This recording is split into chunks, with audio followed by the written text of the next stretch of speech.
already. We have, yeah, let's listen. The timer is not going to be correct, guys. The scores are, but I'll keep up with time once the 15 minutes for the first hour has passed, for the first bit has passed. So we are playing for 75 minutes today. We've got your analysts on Zorark. They've also already introduced us. Stream, okay. Let's keep an eye on tech as well. Maybe the video stream is lagging for you guys a little bit, actually. But you guys go first. Do you think that's what you want to do as a Zorark player in this matchup? Probably. I think as Ben, you'd probably also. Do you mind actually going second, Ben? You got to like evolution and stuff, but Yeah. since you got evolving basics, I assume you first. I think it's mainly the. Okay, so that would have been my follow-up question because it's always we see the point that we don't know what players are deciding, so it's always a bit of a game to try and figure out who decided to go what. But on Yuri's side, we have higher item count usually for body puffins and Nesballs, and we do play an evolving attacker, so we want to go first at the same time. It might actually have been opted to go second. So in any case, working out for both players. It could be as well, but yeah, I think if you're Yuri and you can go like, you can basically get your setup, and then turn 2 you can look for the Darmanitan snipe. I think you're in a pretty good spot, and I think going first sort of enables you to do that a bit better as well. Yeah, we see the energy attachment going down onto the Darmanitan, which is there a way of attacking with Darmanitan with darkness energy? I wonder. It should be 2 colorless, right? So I think you can. But at least swing one with it. fire. Oh, right. If you're trying to attack with the first attack. Yeah. Cool. Yeah. I think it's something with energies in the discard pile, like your opponent's energies in the discard pile, something like that. I've been farmed with it way too many times playing Goldingos. Yeah. That's a very, very good attacker in that matchup. But I did forget that's a two colors attack. So maybe Yuri is wanting to present some threats already on the next turn. Yeah, exactly. He also managed to get the Ents PP up on the bench Zoroark, so potentially could look to retreat this one somehow and then start swinging with Zoroark on the next turn. As we see, Buddy Puffin for the Fan Rotom and another Dano is pretty standard. Ben does play the Ditto as well, which could be an option here. It's a very impressive inclusion here on Ben's side. So Ben's a fairly new player, and I think he's. I think what we've seen from him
is very interesting takes on lists because he's not been involved with like other players too much, and he played a lot of line games, so he's allowed himself to think out of the box. So, because we see the Pidgeot, the fan routes being included, but it's purely for the Pidgeot line. I didn't quite catch what he got, but I'm assuming it would be either Pidgeot EX if he's got access to rare candies, or at least a Pidgeotto in his list. As we will see that he's opting to go into the Ditto now. I'm curious what he's getting. What does he need here still? Yeah. Oh, I might be looking for the Budgie, right? Yeah. Oh my god, that's so good actually. It's a very interesting transformative start. It's a very strong ability on the Ditto, allowing you to search your deck for a basic Pokemon, and if you find one, discard Ditto for the basic Pokemon that you've selected. It's a very strong setup here. He found the Crispin for turn, allowing him to accelerate at least one Dark on the Dino and then retreat into the Ditto. And he's going to end his turn with a Pidgeotto in hand for next turn while item locking Yuri. Okay, so pretty good start for.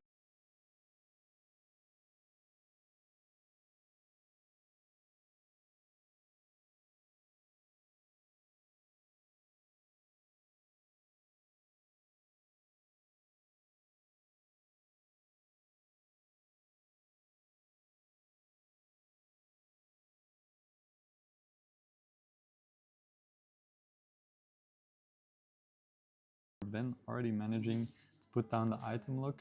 And we see here Yuri, so attaching again to the active. We assume he wants to just find the evolution and start taking aggressive knockouts already. I assume it does some form of base damage, so you can knock out the Badoo. Well, I'm not actually very sure. The Darumaka does hit for 2 as well, so I don't know if that requires a fire energy, but the Darmanitan will be doing 30 times the energy, and Ben had to commit the retreat. Oh, good catch. So if he managed to find the Darmanitan, he can actually take the knockout on this Budgie. I've was told by the players that they did play during Swiss, so does Yuri know about the unfair setup? I wonder. He has to. Probably, right? If you've already played a best of 3, you can assume that it's at least in one of those 2 or 3 games has been relevant. As we see Yuri just using the first attack and taking the knockout. We'll see how Ben can respond. Because he got off to a great start, a great setup. But I think looking at the deck list, you need quite a few good turns of setup before you can really start swinging, start taking knockouts, start sort of completing your game plan. Definitely. The Pidgeotto was also Ionoed due to bottom of the deck. So we have 2 Pidgeys, but can we manage to find a supporter for this turn to do anything relevant? Let's see, we got the Earthen Vessel here to start off to already shuffle the deck, which would be nice if something like a Researcher on Iono is coming still. He does play a fairly low count of supporters, 3 Iono, 3 Arven, 1 Brox, 2 Crispin, and even the Crispin, then we're already that's already stretching if you're thinking about consistency. Yeah. So this early Iono might be doing more work than you would expect. The vessels come out, discarding a metal for a psychic and a dark, it looks like. We'll see what he will try to accomplish this turn, because fortunately his buddy already got knocked out. He can always go for the call for family to set up a bit more if you got nothing else to do on your turn, of course. But I think, I don't know, Maractus is not that great of an option, I think, since Yuri is already attacking, so you're not really locking anything. No, we did also discard the second energy. That's true. From the vessel, so Maractus would be knocked out due to the weakness. Yeah, that's correct, To its actually. weakness. So we'll see, but I assume just regarding the nature of the deck that maybe Ben's okay just sacrificing a turn here. I think the worst that could happen is that Zoroark comes into active and gets like 2 KOs. Yeah. But we'll see. He does manage to find the Ultra Ball of the Iono, so that's a start already. The Genesect also coming down, so considering they've played a best of 3 already, what is the aspect on Yuri's side that we're targeting? It's Prime Catchers, so by benching this Genesect could be like for 2 goals, I guess. For 1, protecting the Dino with the energy on it for now. And it could also come into play later into the game if there's a potential Maractus lock out of the game. that sort of sidelines Prime Catcher, and there's only one Turo in Yuri's deck. So considering they've already played, Ben might notice and might hold on to the Genesect for that reason. Very nice. Yeah. It looks like Ben's deck is built with a lot of options. So we've got the Obsidian as a way to take multiple prizes in a turn. And then we've also. We see the unfair stamp coming in. So it was Iono into Unfair Stamp, which does feel a little bit redundant sometimes, but it does also show Ben like 11 cards in one turn.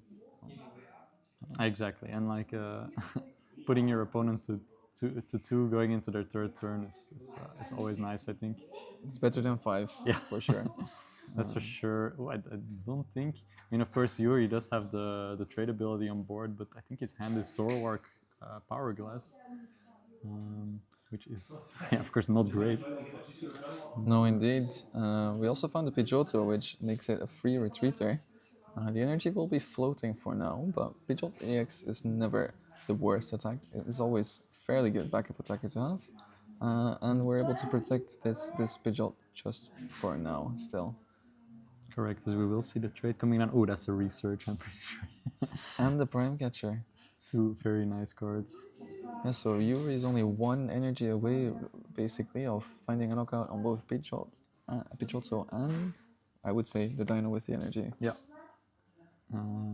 Yeah, if you can get that down, and you're sitting back Ben by quite a lot, I think. Yeah, as we've of course discussed, Ben plays at Unfair Stamp. He doesn't play the new Upper Energy, so you can assume that there's no real threat coming if you manage to do this play.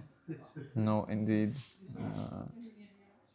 Ben's deck seems quite reliant on the Pidgeot EX, and it's such a strong ability. Quick Search has been dominating the meta, at least in the past few formats before rotation. And we see it come back in decks more and more still. So Exactly. As we see Yuri debating which target to go for with his Prime Catcher. isn't it? What could he be considering other than a Dino? Could he have been considering other than a Dino? Yeah, maybe pulling up. Yeah, Genesect is 1 retreat cost, right? No, it's only just one. Yeah. So it works really well together with the escape boards for that reason. Yeah. The risky boards. But do we find the energy? I don't immediately see. It also doesn't have access to more onboard draw. Oh, this is quite unfortunate. Wow. Yeah, are there any vessels that we were looking to draw into, or was it the pure? So we've got one vessel and then 3 to 4 dark that was still in deck. So not the worst odds to go for. And at the same time, you almost have to Prime Catcher first. Yeah, exactly. There's also no Budio in the deck. I was thinking, was there a better pivot target to go for? So you leave a little bit of wiggle room for yourself after the research, but it doesn't seem like there is. So you had to go all in here. Yeah, quite unfortunate for Yuri. We can see what he's still debating here. But will be likely to just have to leave that Zoroark up in the active spot without attacking, which is not something you want to see, I think. No, and we've also got no energy in the discard for the Hourglass. Yeah, that's true as well. Just quickly. Yeah, thank you. Yeah, we did forget to update the prizes. Thankfully, Yuri has them laid out quite clearly, and so has Ben. So it would be easier for you guys at home to follow along. Oh, it's nice to see as we see the immediate boss's orders coming down for Ben. Probably flagging that he doesn't have much. Yeah, no. Just immediately ripping boss. See, counter catcher as well, so deciding to use boss instead. Maybe more proof of Ben thinking about comeback plan, his deck being built about making those comebacks, and counter catcher being combined later with Ionos. Yeah. So we're stomping off. Just a buddy puffing. Okay, that's oh, we see the Turo top deck for Yuri. That could save him here. And the Oh, ends castle. does have the stadium as well. So far so good for Yuri's side. Because we'll assume that he will just be able to play an auto supporter, get the energy attachment, and then finally start swinging. With Yuri going up to down to 3 prizes ideally here. Is there still a line? Is there still a way back into this game for Ben? You're going to lose your Pidgeotto, or you're going to lose one of your dinos, or maybe even your 2 dinos. Yeah, best case scenario, you'd have to draw into something, and then eventually, yeah, what can save you? Does Ben play rare candy? Actually, he must, right? He plays 2 rare candy. Maybe let's say you get research, you candy into your Pidgeots, sort of start evolving, and then you try to buy yourself one more turn. Like the price race is kind of upset, so Yuri would only be able to go down to 1 prize, and then from there you can maybe start playing, but it seems pretty dire. It's not looking great indeed. We see a few trades coming in. All 3 trades have been used. I think I saw an Inspipia, but are we still not hitting the darkness energy? Oh yeah, there must not be any in the discard pile, right? Yeah, no. So we're back into Darmanitan instead.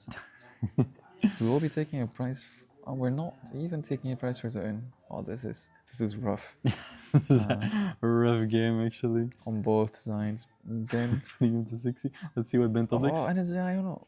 It was at least a supporter. I think it's or an Arvin. Yeah, it might be an Arvin. I'm not too sure actually anymore. It has to be. It is an Arvin. So wow, how did Ben manage to survive these turns? He unfair stamped Yuri into a research, then also stamped himself into pure garbage.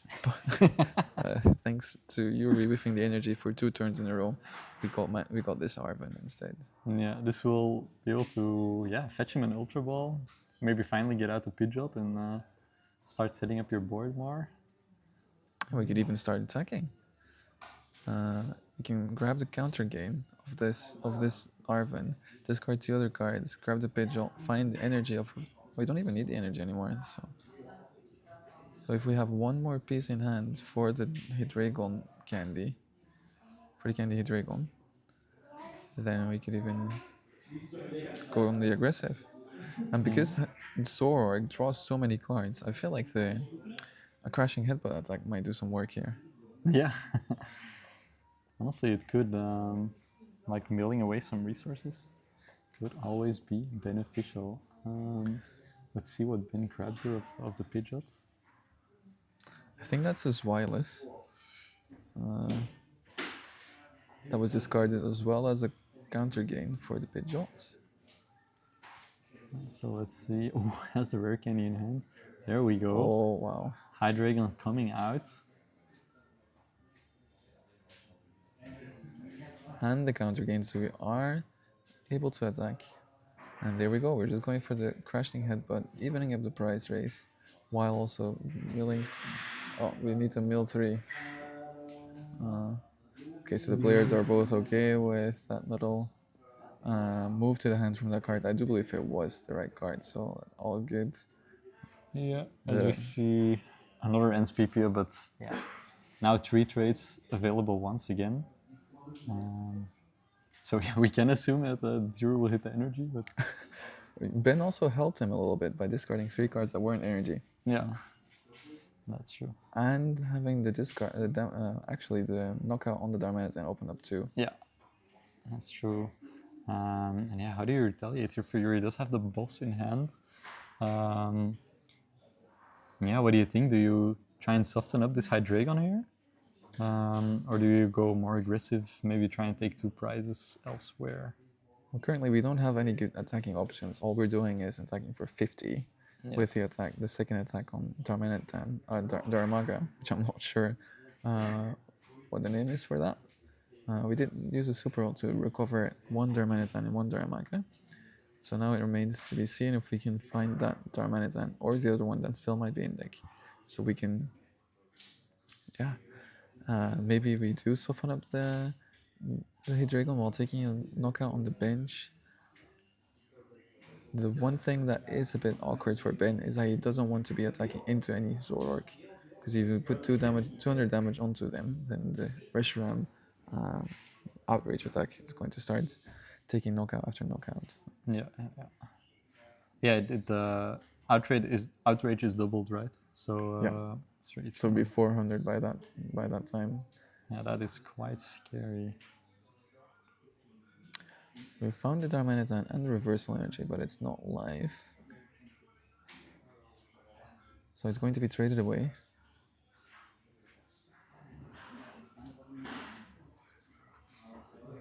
One last trade coming out. But it's going to be a difficult one. He has to be considering crashing Headbutt as well. Is going to be taking up more of his resources. Yeah, exactly. Just based on that riffle of the deck, it's already looking quite thin, right? Like many cards have been traded away and drawn. See another Ends PP up coming down, and then finally retreating to that Zoroark. Zoroark does have the Hourglass, so we're going to be threatening Flame Body Cannon after Flame Body Cannon. And we'll have to see what Ben decides to do with that. With the Pidgeot on the board, I assume we're going to be chasing these Darumaka and Darmanitan. So Yuri identifying that, able to develop the second Darumaka for when this one that he's currently using might go down.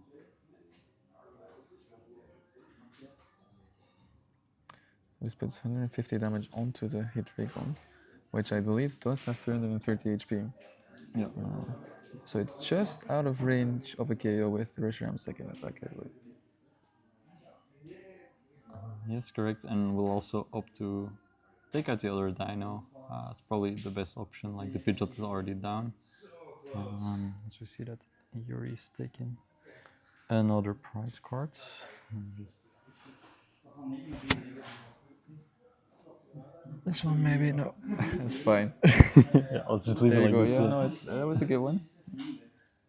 All right, take us to Ben's turn. I think he's starting with a quick search. He's got the boss in hand already, so this is almost like a luxurious quick search. Yeah. We might be thinking about we might be thinking a couple of turns ahead right now.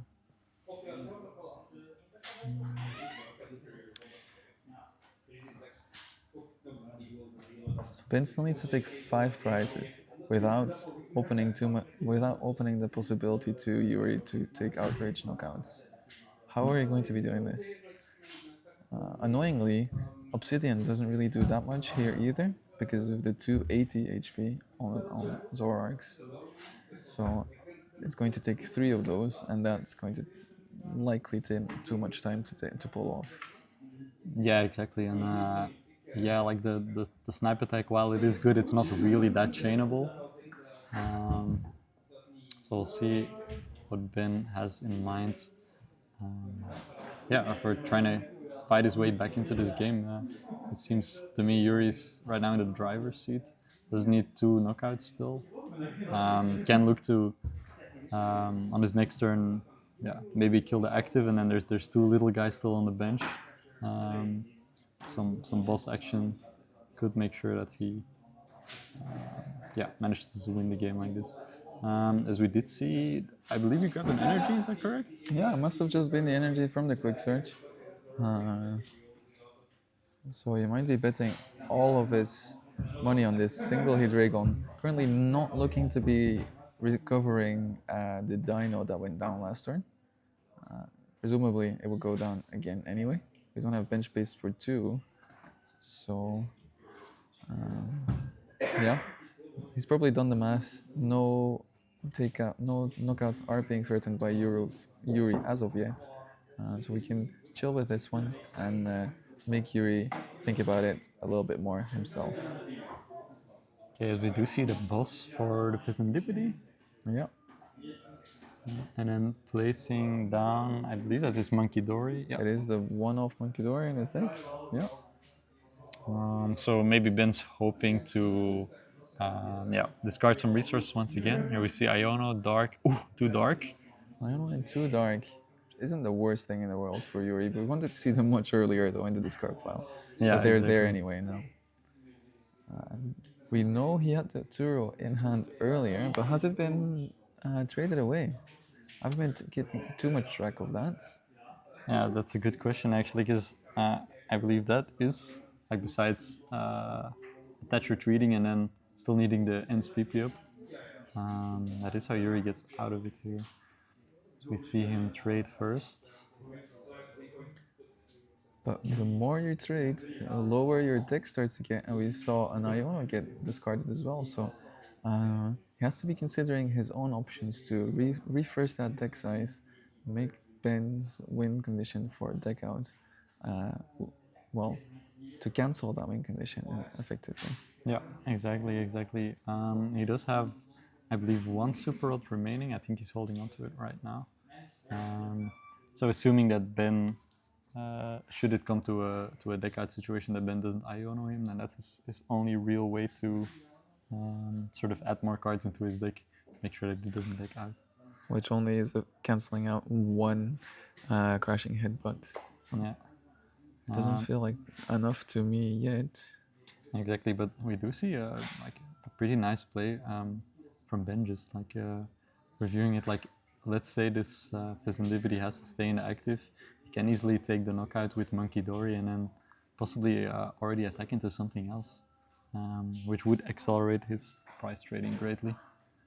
For sure.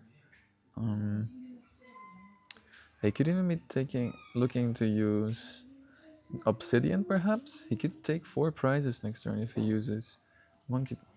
He would need a Crispin, I suppose, for to attach 2 energies. But if we Crispin onto the Dory and the Hydreigon, move 10 damage to the Darmanitan, and we can take out the Darmaka, the Fizzantipity, and the Darmanitan. Oh, you're right, actually.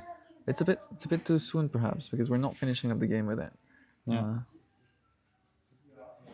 Well, let's see. Oh, we do still have the Palpet from Yuri as well. We'll be shuffling back.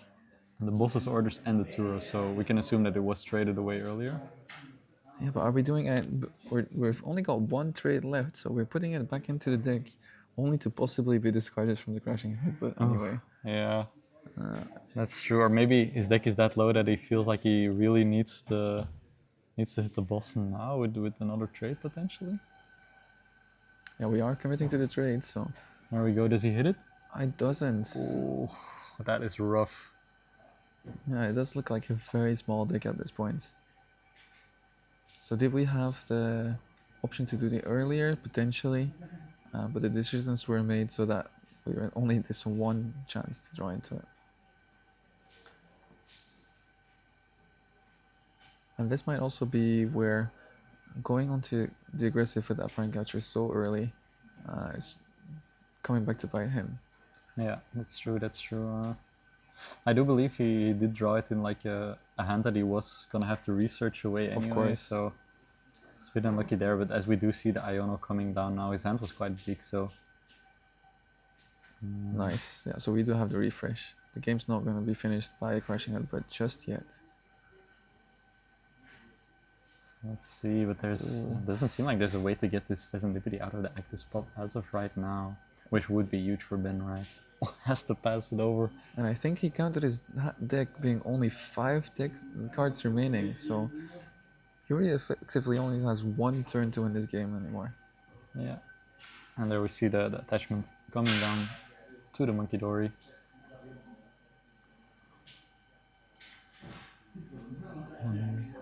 Now let's say so let's say as Ben you now just Adrenabrain this active away, take 2 prizes. Yuri probably promotes the Zoroark. How do you proceed? Do you still try to go for that the sniping play, or are you content with just stomping off more cards, potentially playing to that deck out win condition? I think you would have to start looking at Yuri's discard pile, see how many Ionos there are. There's still 4 prizes remaining. And read that body language as well. I think Yuri playing the Palpat, playing the Super Rods, then having to Iono, looking at his deck, he's starting to get a little bit nervous. So, as Ben, I might be thinking Crashing Headbutt's gonna win me this game, and maybe even Counter Catcher, something else. But yeah, maybe even the Zorik without any energy on it. We've seen quite a few NPP ups. Put some damage on that. Threaten to take 5 prizes next turn anyway, and at the same time put Yuri down to 1 card in deck. Yeah. Yeah, excellent analysis here. We'll see what Ben will opt for. The quick search has come out. What will we have taken here? I'm glad we picked this matchup for the stream. Actually, Yeah, it's quite interesting. Actually having to think about potential lines and potential options that maybe are not too obvious if you just look at the deck list alone. So it was the Counter Catcher, which is still alive for Ben, and I was going to take out the Darmanitan. Is that a Dar? What is on the bottom of Yuri's bench? Is that also a single prizer? It does look like there's 2 cards on top of each other, so maybe that's another Darmanitan. Might be, yeah. It's going to come closer now. Oh, yeah, it does look like another Darmanitan. But Ben decided to take the knockout anyway, and then also knocks out the Darmanitan, so he's putting himself down to 2 prizes remaining while crashing headbutting the Super away.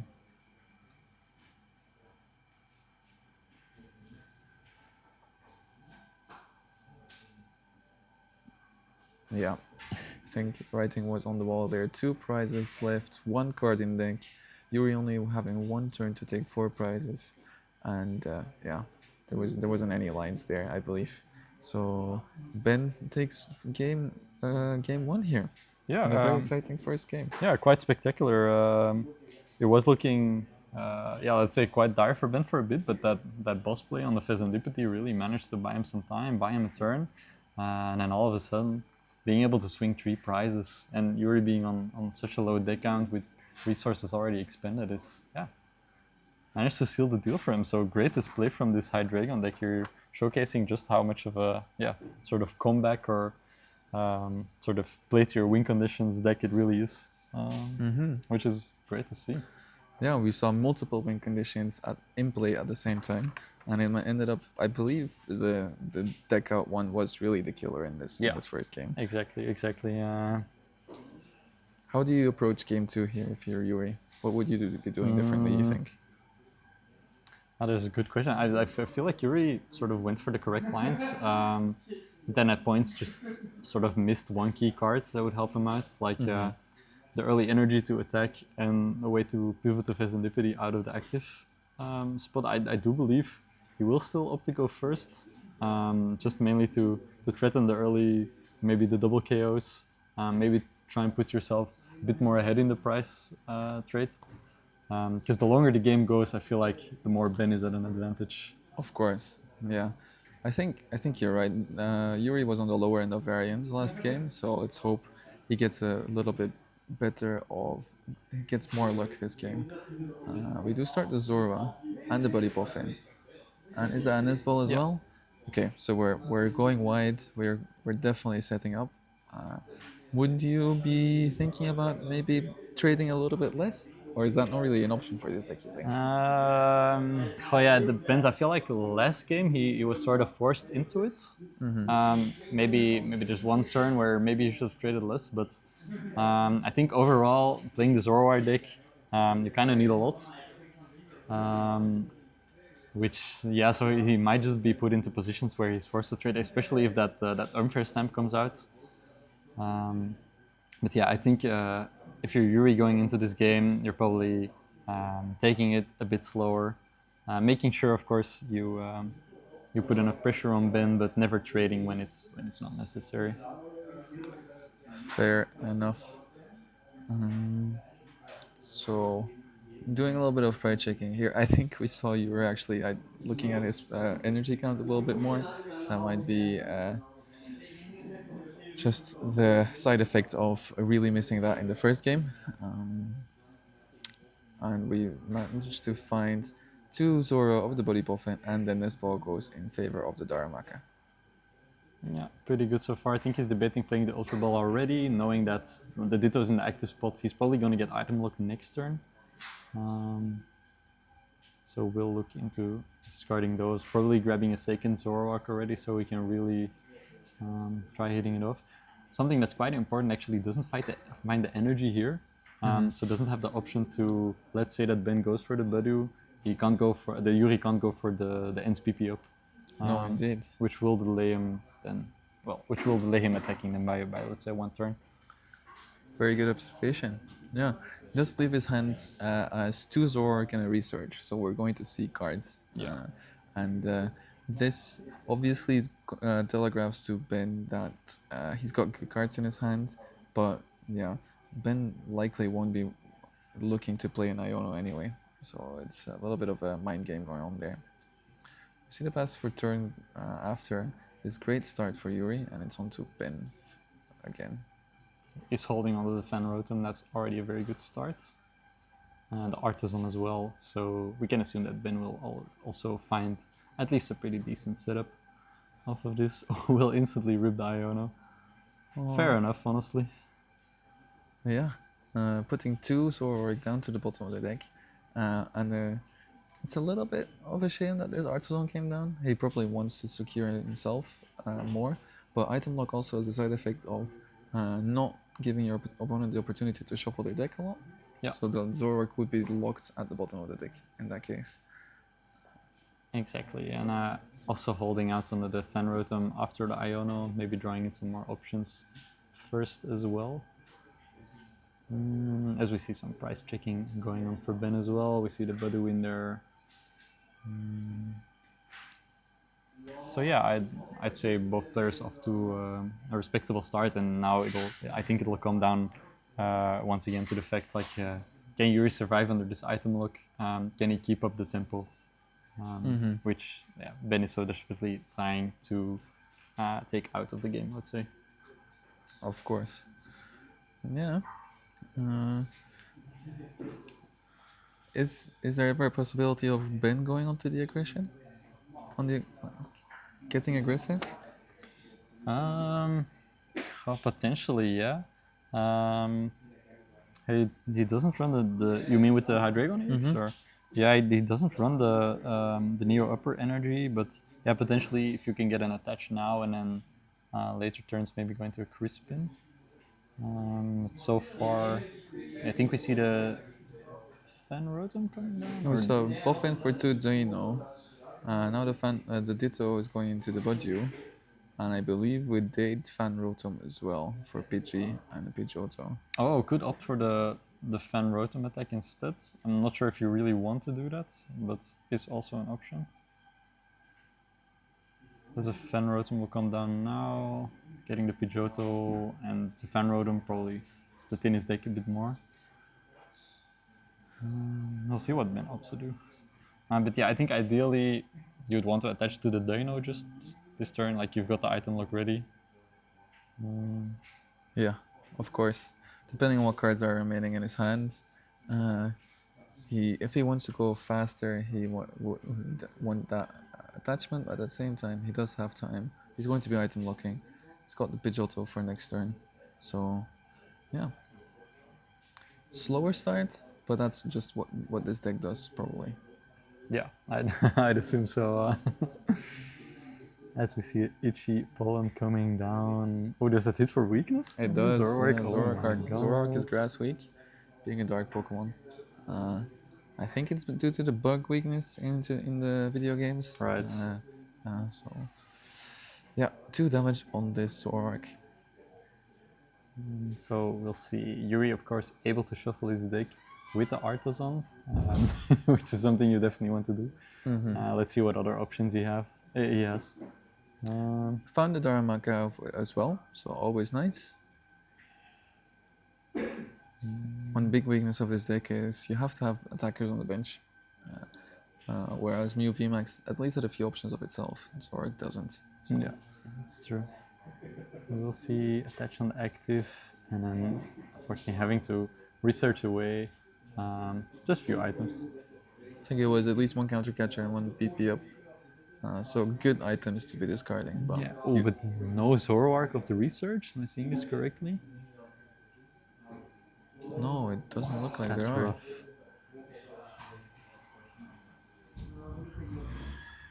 That's fine. The prime catcher, but of course, not being able to use that, and they'll just have to attack with the Zoro. It does 20 damage, I guess. Yeah, it's scratching for Yeah. 20.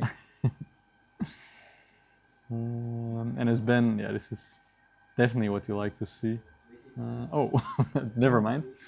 As we see the evolution in the Pidgeotto and instantly itchy following again. We do have the Pidgeotto EX in deck though, in hand. Yeah. So we are chilling. We've got Pidgeot next turn, but yeah, not a lot of pressure being put onto Yuri either. Okay, and Yuri just simply attaching to the bench and taking the knockout probably on this Budu. Hoping that the lock will stop. Let's see, Yuri taking prize cards. Yeah, now this is probably the turn where you need to start cooking, as Ben. Yeah, I'm not too sure of this knockout really. Yuri didn't have many options, but we're unlocking Unfair Stamp, we're unlocking Serendipity, and Ben didn't have that much in his hands either. Yeah. But at the same time, Yuri is really at the end of his luck, right? So he's going to have to bet on grabbing a good item off the prizes, or maybe just getting lucky from the stamp. Yeah, exactly. Oh, yeah, it's stamp coming out now. We've probably see the counter gain as well. Yeah, really just activating the entire deck. Oh, wait, so we've got counter game, we've got Crispin, we've got Unfair Stamp, and we've got no Zoroarks in deck. We only see Zoroarks, so we could really high roll here into an Obsidian. I think for the sake of just hype, I would like to see it, but Yuri must be very afraid right now. Yeah, exactly. But you never know. If you draw 5 good cards, it is for sure happening. Oh no, we played Arven for turn. Never Oh, mind. right. Yeah, we played our. Yeah. We're getting too excited here, of course.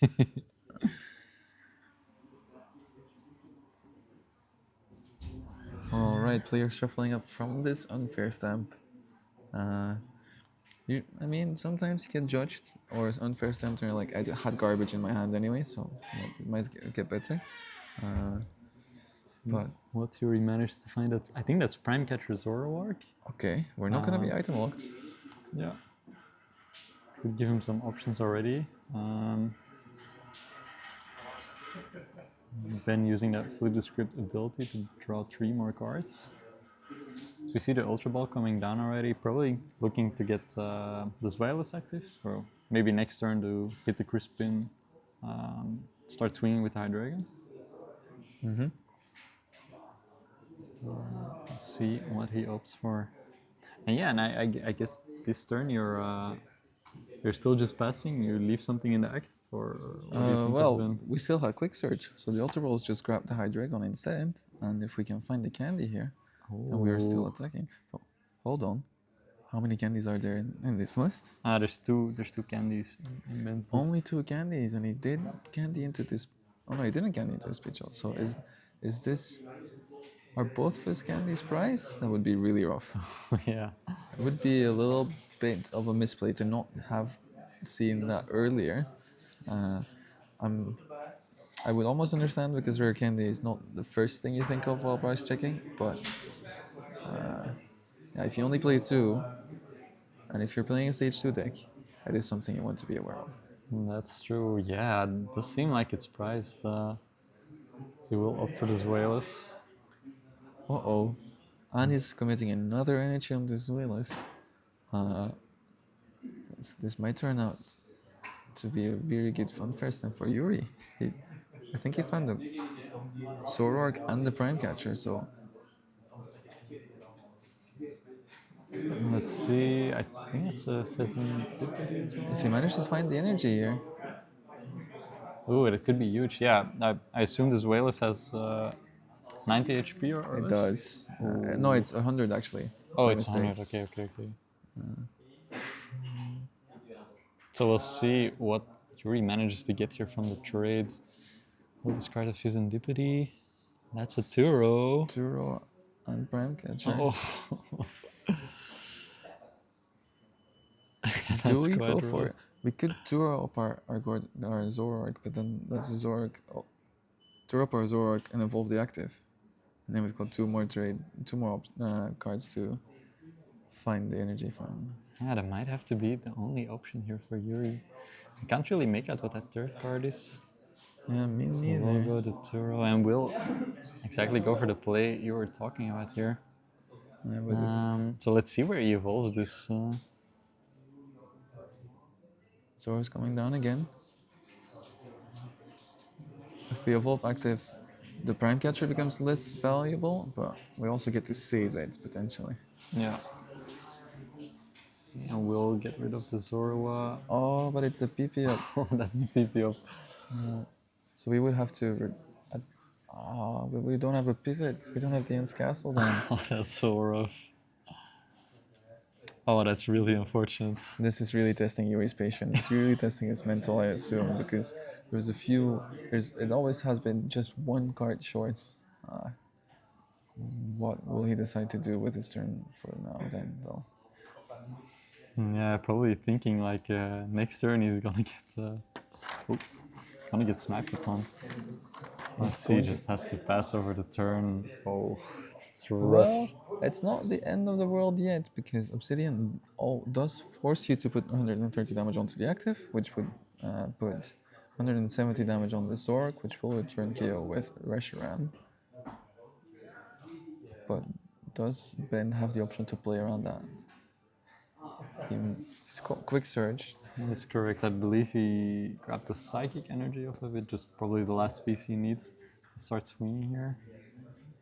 So that will activate Obsidian. But does he have a way to attack around this Zork and leave Yuri with no options to attack back? Good question. We see how we solve this. Does have the boss in hand. The gust is coming down onto the Reshiram itself, which has. I'm not exactly sure how much HP it has. Right. Yeah, in my head it's 130. I think since he's going for it. Ooh, we will be able to knock it out. And yeah, now as Yuri, you need so much, right? Like, Yeah, we do have one trade. pressure's on. He does take the reversal energy.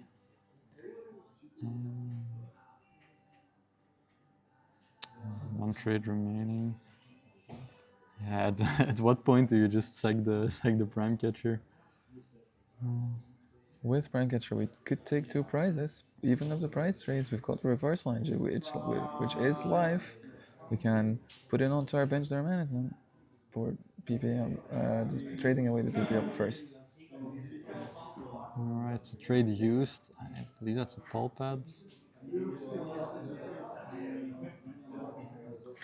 Yeah. There's not much else going on.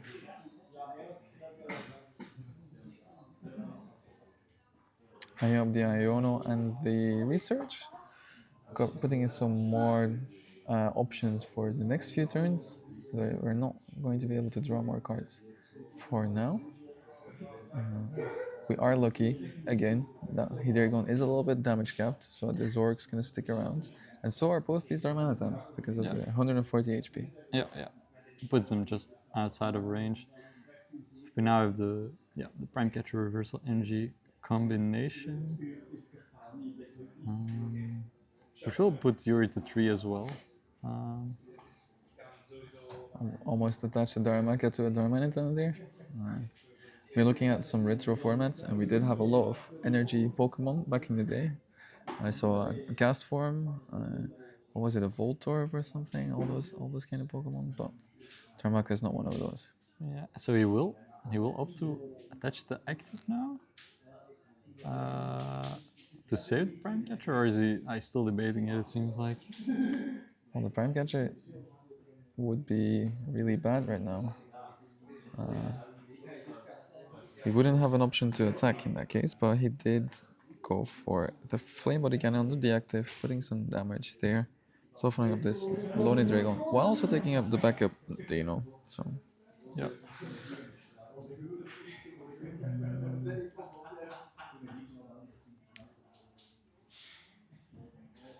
Is that enough? Does Sorry, go ahead. no, you please continue. Yeah, I was just wondering what the price trade looks like for Vinnie. It still needs 3. Um, so do you think you can go for the snipe attack twice here, or is that a bit too greedy? I think you have to put 130 on the Zorak, so that would be fairly greedy. Just finding a Night Switcher or a Super Rod, and a way to well, Super Rod is enough because Artisan is in play, would mean that your hit rate is going down. Yeah, that is true. That is true. To see the quick search coming through for Ben here. Does Ben have any? Oh no, there's also here the tool attached to this Hydreigon, so it's very much capped. Yeah. But we could be setting up 2 Monkey Dory onto the Zord, while then afterwards following it up with Crashing Headbutt. And that's true, as you will. Put 30, and then you will opt for the first attack, I guess, since counter gain is not active. So we'll mill 3 here. I didn't quite catch what they were. It's a little bit of glare going on, but yeah, we'll see how Yuri managed to deal with this. So the Zoroark is now to 210 HP. 210 HP, yeah. So, Monkey Dory plus a boss next turn would finish the game for Ben. Yeah. Yeah, Ben's definitely in a very commanding position in this matchup, in this set so far. Yuri's luck still wasn't the best in this game either. So, but I think the matchup isn't great as well. Yeah, probably. We'll see how he managed. Yeah, I think Yuri probably knows the writing's kind of on the wall anyway. Like the Pidgeot is on the board. The hand size is pretty big for Ben. So let's see what he can cook up still. Yeah, I guess you're looking for Iono plus a way to attack, maybe? Like a reversal energy into Iono, maybe it sticks. Yeah, how many bosses have we already seen come up from Ben? He should have one index still. I don't think he expended another one. Well, there's only 2 in play. Oh, interesting here. So we do have the Iono, and we've prime captured up the Monkey Dory, which is Dark Week. So we could be taking out 2 prizes with Flame Body Cannon, while also taking out the option for Ben to take 2 prizes next turn. Yeah, nice catch from Yuri here. Let's see, we'll be able to draw 4 new cards and does find the energy, luckily. It's good to see that he didn't miss it again this turn. Yeah.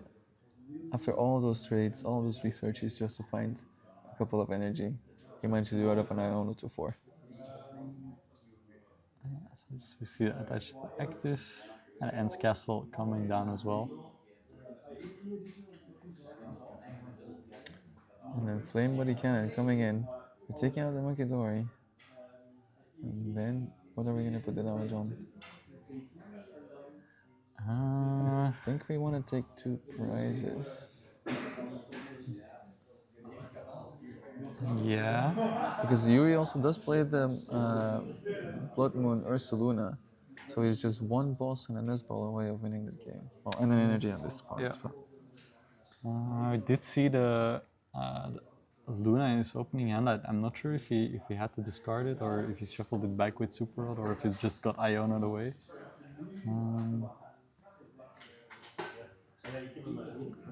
We'll have to see. Ben's Yeah. doing a very quick search. I think he got the boss. So it's still an option to him. So we see Night Stretcher for the Monkey Dory. And finds the energy as well. Wow. There's the free retreat and close out this game. So Ben Michielsen winning it with a 2-0 against Yuri with the Zoroark box. And yeah, quite an interesting set of games here. I didn't quite expect them to go the way we saw them. I thought there would be a little more retaliation from the Zoroark deck. Maybe that's due to bad draws as well. Maybe that's due to the matchup. I'm not sure, but for sure an interesting first Yeah. match to have on stream. That's the downside of like taking an off the beaten path matchup on stream. It's really challenging for us, and I would agree. I don't think I would have written off Zorg as hard as it seemed to be in this matchup, in this set. But we can't discount Ben's play, Ben's experience on the deck as well, and the surprise factor, the Yeah. unknown factor of this 60. Um, and it just seems to have so much, you know. So Yeah, exactly. And like as you see, it does need a few turns to set up. But then once you're there, that Hydreigon is quite scary. yeah, Like it's especially if you got a bunch of Zoroas, bunch of Darumaka. Like there's just so many threats. Like your resources are getting milled. You can't really overbench. You have to stay in the game, stay active. Yeah, there's so much to think about. So yeah, great yeah, display from the deck that we saw just now. of course. Yeah. Well, let's hope we get to feature it again for the finals. We're just gonna go into a quick break while we have a look at what's left. We've got 2 more rounds to go, and there's still some interesting. Oh, let's go look at the miniature before going to Yeah, break. sounds good. Let's look at what decks were there before. So we featured the matchup between Yuri. Yuri played Ben. So damn, this is still the old picture. Yes. Actually, let me fix that briefly. So we did have a little mistake before, but there we go. This should fix it for you guys. We featured the matchup between Ben and Yuri playing Hydreigon versus Zoroark, which ended up going 2-0 into favor of Ben. But we've got other decks in the top cut that we'd like to see. Um, yeah, exactly. As we see, we do have like a slight thing. I think Darko is playing some sort of northern concoction instead of the Joltik box. So yeah, I'll be curious to find out whether he made top four. But yeah, for the rest, we've got great players here. Still got a top four to play and the finals to play. And yeah, for sure, I can't tell you who's going to win this one. No, me neither. I hope we're gonna get to feature the Okidogi deck, so I'm really looking forward to seeing more of that. It's really interesting. But let's go into a quick break while the players set up for the final, the top four. It's not going to be very long, but just gonna take this moment to freshen up, right? Yeah, sounds good. See you guys in a bit.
All right, we're back, and we're back with Belgian fries. No Belgian Hey. cup without fries, right? Exactly. They're Belgian fries, not French fries. But anyway, Victor, what are we having on stream right Yeah, now? we've got quite an interesting matchup coming up once again. We've got Brent Hermans playing the Terrabox archetype, sort of a popular archetype. Kind of fell off in the beginning of rotation meta, let's say. Lots of players disregarding it, but it's definitely making a comeback again. And then we've got Matthew Houtput playing Okie Dogie in top four. Nice, and it's not the big Okie Dokie, right? No, no, it's the fighting one. He's pairing him up with scissors, with Dunsparce as draw engine, and yeah, I have no clue what to expect from this deck. I've never seen it in action, never seen it being played, but he's made it to top four, so Yeah. it can't be that bad. Unsurprising though, right? We've got two amazingly accomplished players on stream here. We've got Brent Hermans, made top cut last year with the Giratina deck, I believe. We've got Matthew, who is so high on the leaderboard right now. Two Yeah. top 16s with Gardevoir. I think another top 32 as well, top 64. He's already locked in for Worlds. And that's freed him up to go back to his favorite thing, and that's playing off the meta decks, rogue decks, meme decks, as we would call Exactly, it. exactly. You know, get you a man who can do both. You know, Yeah. play both the tier zero decks and the Okie Dokies. So Yeah, I agree. So let's go have a look at the players. I believe they are setting up for a game. We'll have a nice best of 3, 75 minutes. And is that? Yeah, so Matthew's having a few mulligans. Prince managed to find the basic already. yeah, and exactly. It will also be interesting to see who is going first, who won the coin flip. Because I assume if Matthew can go first, Brent can still hit it big and attack from turn two, but I'm not too sure how likely that is. Yeah, I'm not sure either. We'll have to high roll for that, but we'll of course see who won the coin flip. Already one mulligan going down in the favor of Brent. As we see the players setting up, and I assume they'll be ready soon to start the games. Yeah, we're just keeping an eye on the judge here. Waiting for the big thumbs up. Both legs are, and there we go. Let's start the timer. We're off for game one. And we're off. And as we see, Brent will be going first. So we'll see how hard he can pop off, how much pressure he can already put onto Matthew starting from turn one. Did just steel dance into that Fan Rotom, which is something you definitely like to see. Yeah, I don't think Matthew wanted to know that. Probably not. So Matthew's going second, starting with Scyther, which is a bit of a liability if Brent manages to set up for a Wellspring Overflow next turn. But the Scyther does evolve into a very interesting Pokemon for this matchup, right? The Sailor with the punishing scissors. Can you refresh our memory on the attack for that? Yeah, so it hits 50 times per ability on the opposing player's field. Yeah. Which, of course, as Terrabox, your deck's full of abilities. Like, you're always sort of forced to put down at least 3, I'd say. Yeah. Likely more. Well, every owl you put down is another one, right? So. Exactly. We got a curious split here. We see one owl with the ability one Hoot coming down with the ability already. Oh, I think it's the one that actually reveals your opponent's hands. The ability one has a little bit more HP. Oh, right, there's 3 actually. Okay, Yeah. good catch. I think it was sometimes considered in the DTE decks, but not anymore. In any case, we've got 2 baby owls. We're able to transformative start into Wellspring Ogrepon. And we're going for a quick deck search, a quick deck check here after that. Yes, so did manage to spot that the Sparkling Crystal is in the deck. So if we can still get attachment on the active this turn, then we can start threatening the snipe attack from the second turn onwards. Indeed. So it's if the energy comes down, it's a lot less likely for the scissor to survive next turn. It does. There we go. And a pass for turn. So we're on to Okidogi. I've played a few games with this deck, and it very much feels like a deck that takes a few turns to develop some very big annoying basics, and then just sweeps the game from there. So what are we going to be looking for? That's just a question. Yeah, probably. I'd assume just trying to go as wide as possible with the basics. Like, two of them are gonna get picked off anyway. So, um, yeah, I guess you want to give yourself enough space to work with. Yeah. What are you thinking about? I don't know. I feel like it's very, very hard. We do have the Dunsparce draw engine, but you also almost don't want to be putting down another target for this Wellspring Overcome. And crucially, Doki Dogi has 130 base HP, so it's 10 damage short. And as Matthew, you really want those turns. Your opponent's prizes are a resource. Almost feels a little bit like Sable's Art kind of decks, where yeah, you make them go all six. The Yeah. more prizes they can take out a turn, the better it goes for them. But Exactly, and we do see a bravery charm coming down on the scyther already. which is a very interesting way of playing around it. Yeah. It does the same thing, but you are able to develop one Dunsparce. Yeah, bossing up the Hutoots, trying to prevent, because you have to attach to the active to pivot it to the bench, and then you can't attach to the Wellspring. So we'll see how Brent manages to deal with this one. Haven't actually checked. He does run the one switch. He does have access to Glass Trumpet as well, combined with Energy Switch. So there are ways to sort of get around this.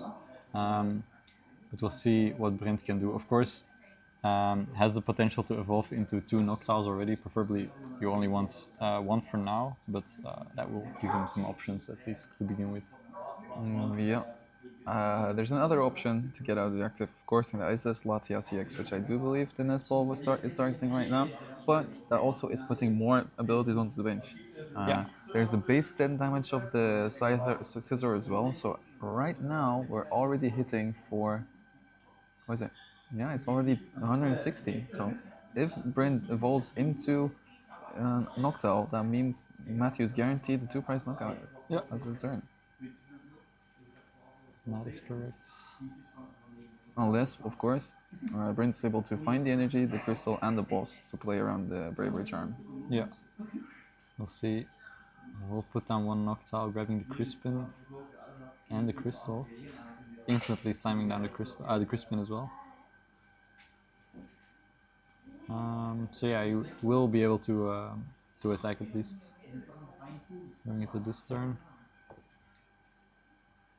See, Obscure Lightning, and it's probably debating getting another grass. Does have one in hand already, but always good to have with Teal Dance. Yeah, and much like in the Raging Bolt decks, you can Crispin for the attachment from Crispin, and then also still Teal Dance, developing more energy on the board. And because of the high energy count in Brent Hermans's Terrabox deck, which is very different to the usual ones we see, so I hope we can showcase that a little bit as well. Energy on the board is so strong. Let's see, does still have the manual attachment available? Does opt not to go for it. Only saving it for the Teal Dance next turn. As the attack will come through now, only taking one prize card as the Bravery Charm managed to save the Scyther in the active spot. Now immediately evolving it into the Scissor and playing for the research. Does manage to find the luminous energy off of the research as well. So yeah, this Scissor is gonna hit big. It is, yeah. So Matthew is already guaranteed the two-price return KO, and currently shouldn't be too afraid of being board wiped. So we can't wait to bench Pokemon for now. The hand doesn't look too strong. The Okidoki deck, of course, is built around trying to attack with Okidoki with as little attachment as possible. So this luminous energy isn't as good on this Scizor. It's great for now, of course. It's situationally still a good option to go for.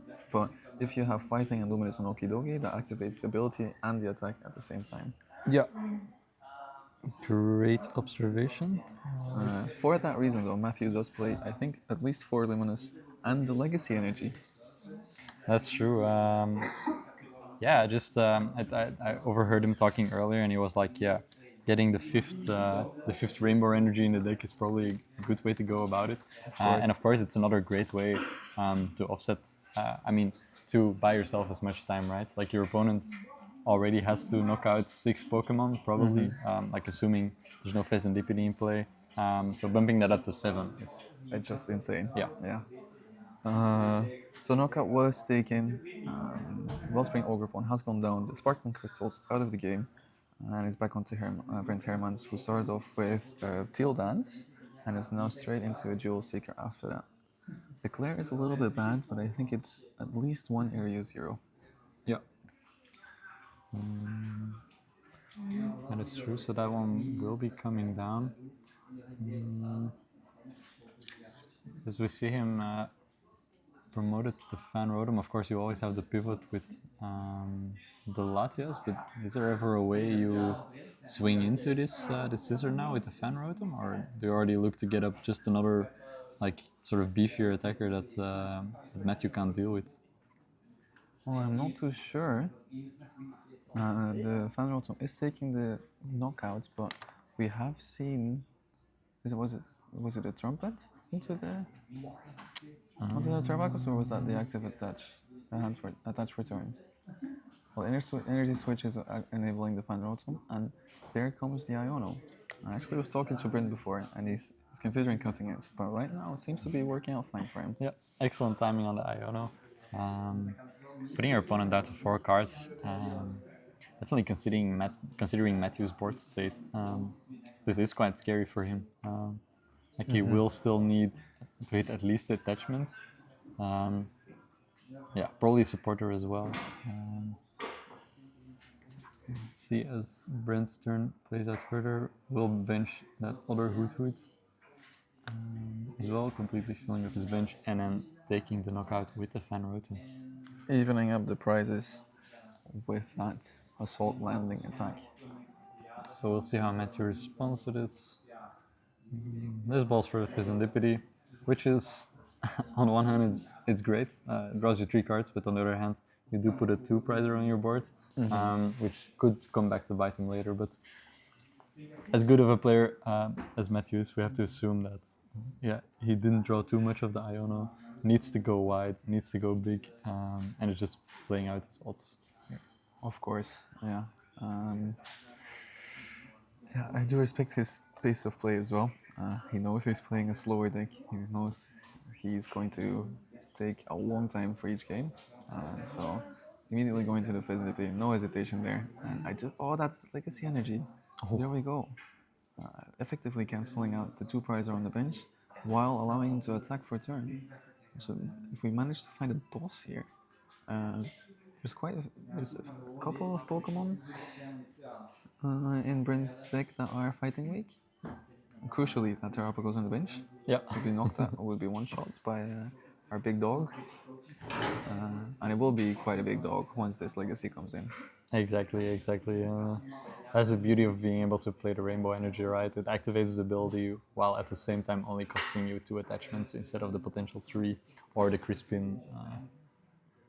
But we'll see another Buddy coming down so that super rotted Scyther being able to be put back on the board immediately, directly threatening as well. Like as Matthew, you can leave the stadium in play as it is. Brent's filled his bench, so there's hella abilities to And the Crispin. take care of. This is such a strong turn for Matthew. I was going to pick up on that Scyther you mentioned because it's also a very efficient follow-up attacker. If this Okidogi goes down, it's very hard to make sure you've got the second one already ready to go. But with the Scyther, with the Metal Energy, and not an immediate threat anymore for the Wellspring Ogrepon, this Fizandipity is really paying off. Yeah, and as we see Matthew attacking into that Fan Rotom and taking another prize card. So yeah, great game so far. I'm enjoying this a lot. Yeah. I'm so glad Matthew won his top 8 game, so he got to feature this. And of course, this just the names alone, regardless of the deck, we would want to see this match really played out. Exactly. All right, Brent promoting the Lily's Clefairy. I'm not sure, but it might have fighting resistance. Is that why he's targeted it? Because, um, and it would be taking out a knockout on Serendipity currently. How many is he doing? So we've got 9 benched Pokemon and the base 20, so now we're 1 short. Yeah. Yeah, I could try and find that extra Pokemon to put on the bench. Let's see how he plays it. But yeah, I think attacking into the active here, if you have to do that, feels quite horrible. It feels really, really bad. And we're not even taking knockout yet. Yeah, exactly. We need 2 more bench Pokemon. We don't have that. Exactly. So Terrapagos is the only attacker right now that that hits hard enough. See the Ultra Ball coming down. We'll be able to get another Noctowl, potentially drawing more cards, or even the Fizandipity coming down. See what Brent opts for. Yeah, we'll opt for the Fizandipity. Yeah, we're just saying, give me options, right? Yeah. Well, that's something that Terrabox deck does well. It has so many threats, so many options at its disposal. But yeah, I'm stumped honestly. I don't know what he's looking for here. What other attackers do we have available to us? Oh, one bench spot left. What are we looking for here? The Pikachu is still available, but that doesn't do that much. Marcel Luna is available as well, but it's a bit too early for that one still as well. Will Night Searcher back the Rotom? Attaching to it, so probably signaling that will be another just attack with the one prizer. Maybe buying him some time, potentially setting up some damage on the Okidogi already to make taking a knockout on it a bit easier. Or, Yeah. I do believe Brent also plays a counter catcher, so we could be targeting maybe the Scyther on the bench if we manage to find that. yeah, Keeping ourselves in the game with the prizes while playing around the legacy energy and forcing Matthew to develop another backup attacker.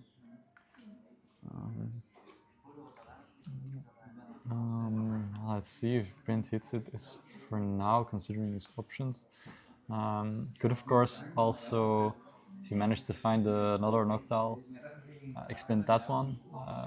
But at that point, kind of leave yourself a bit more vulnerable to Iono. So preferably you would just like to save that one for taking your final prizes of the game. There's one card we've missed in Brent's list. Are you thinking about the same thing now? Yeah. Yeah, it is the Briar.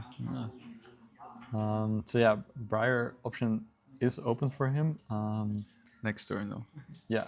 Next turn, it's if your opponent is on 2 prizes remaining. then you take an extra one. Yeah.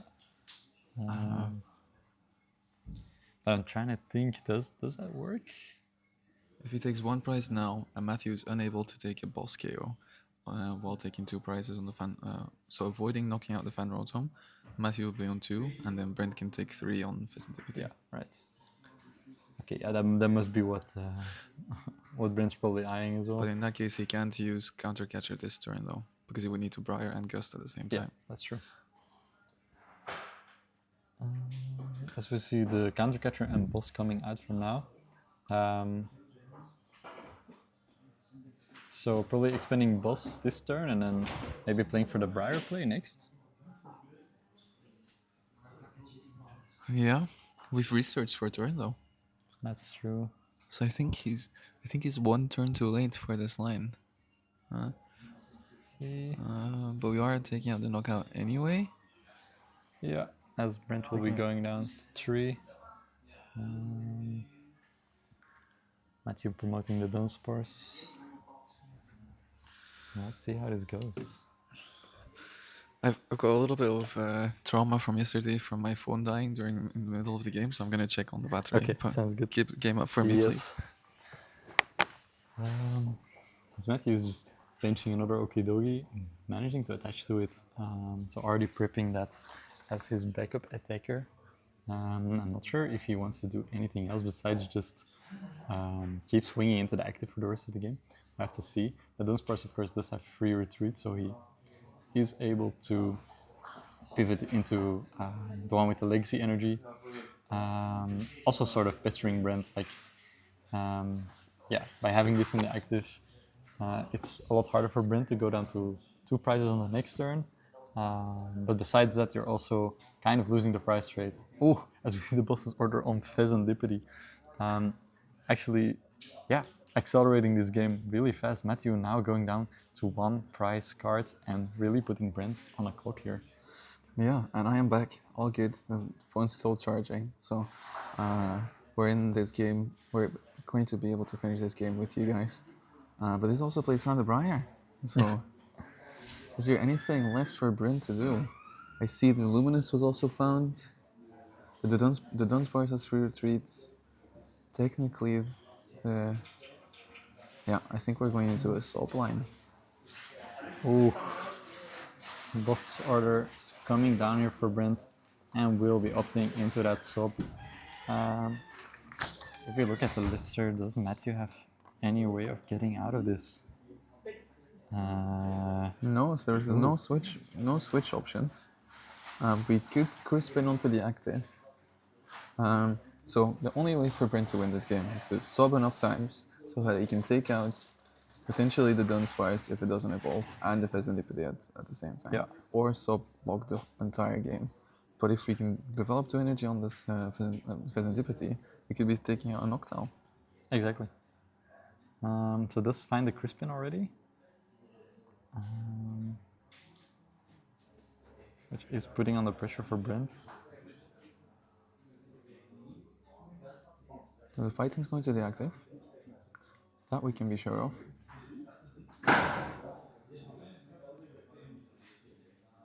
Let's see what Matthew, do you just Crispin on the active 2 times and then pass over the turn? It depends a little bit on the board, on the energy in the deck, and available to him in deck still, of course. Because if there aren't that many left, you might have been better waiting to Crispin. You have seen the 1 Iona already. You improve your draw odds to that first. Oh, we've got so many in hand. Yeah. Yeah, and the Iona's already been played. So it has to be. Matthew's still playing cards though, so there must be some line that we're missing. Is there a way for him to switch anyway? Maybe he's looking, yeah, I'm not sure. Maybe he's looking to already set up a Dunsparce. Yeah. Potentially Iono proofing him next turn. Yeah, that would be very smart. He's actually playing despite of deck knowledge, general Yeah. deck knowledge. He would most players would be like, nah, Terrabox only plays 1 Iono. Matthew's thinking a little bit ahead. He's really making sure he considers every line in which he loses here. And being Iono to 1 would be horrible. That's true, as we do see the other Dunsparce coming down onto the bench here. And we'll opt to attach the active. So now he's essentially 1 game away, 1 turn away from winning. Yeah. And we'll pass it over.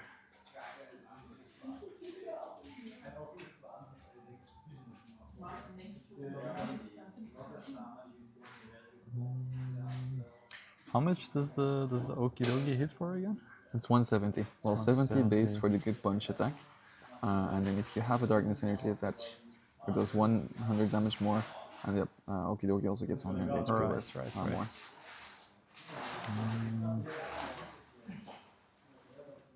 I believe that was an Earthen Vessel for a grass and a psychic. Yeah. Does draw the Crispin off of that Teal Lance.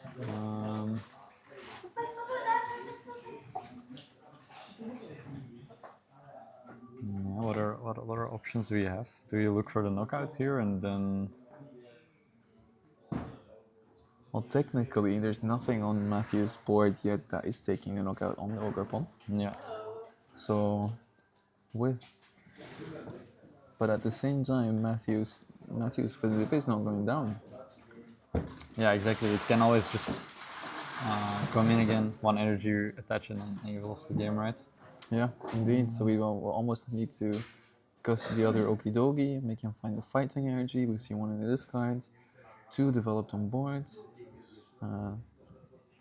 With a deck like this, you can't have that many commitments to energy, I'm sure. Especially being split between dark, fighting, and metal, as we've already seen. Yeah. So yeah. Not all of opportunities to draw or find more cards for Bint anymore. Just looking at the discard pile, reading all of the Pokemon.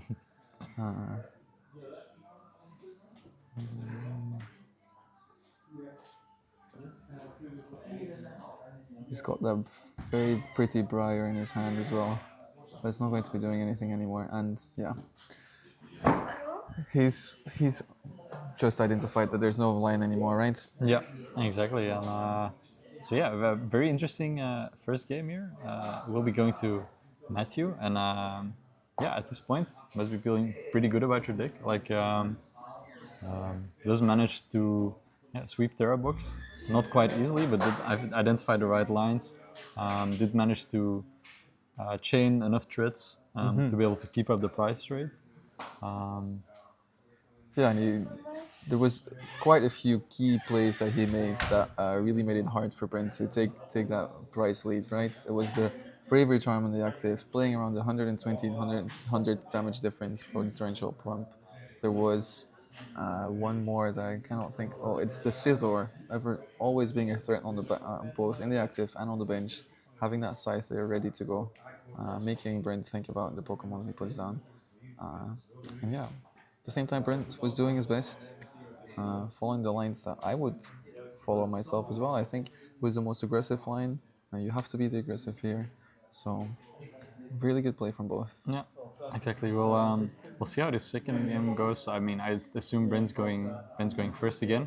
But I think if he does manage to draw 2 prize cards by his second turn, then the game looks a little bit different. Because if you follow the similar price rate we saw in the first game, then at the end of the game he's down to 2 prizes, and that's a lot easier to deal with. Yeah, especially because of the Fizzidippy, right? Exactly. So if he did manage to take that Wellspring Orb on 2 prize turn, then he would have been the victor in the end.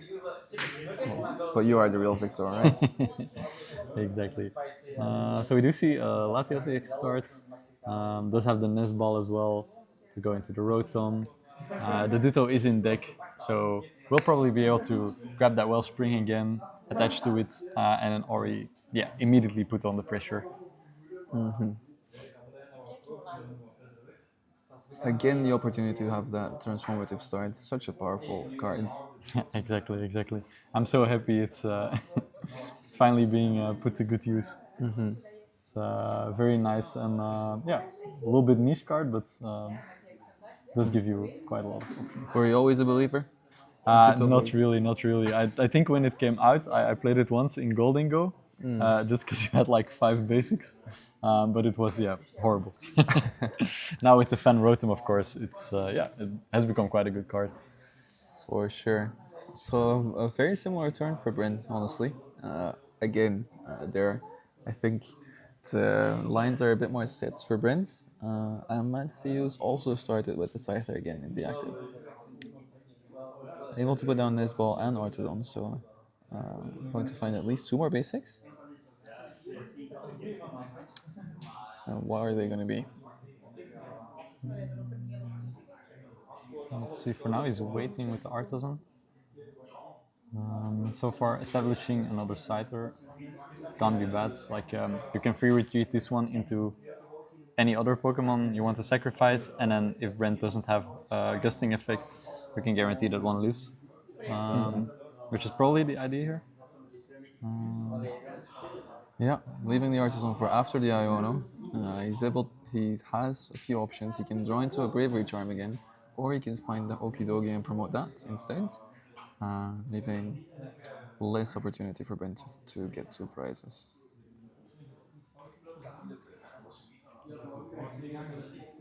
And with the Artisan is eyeing up the Dunsparce now.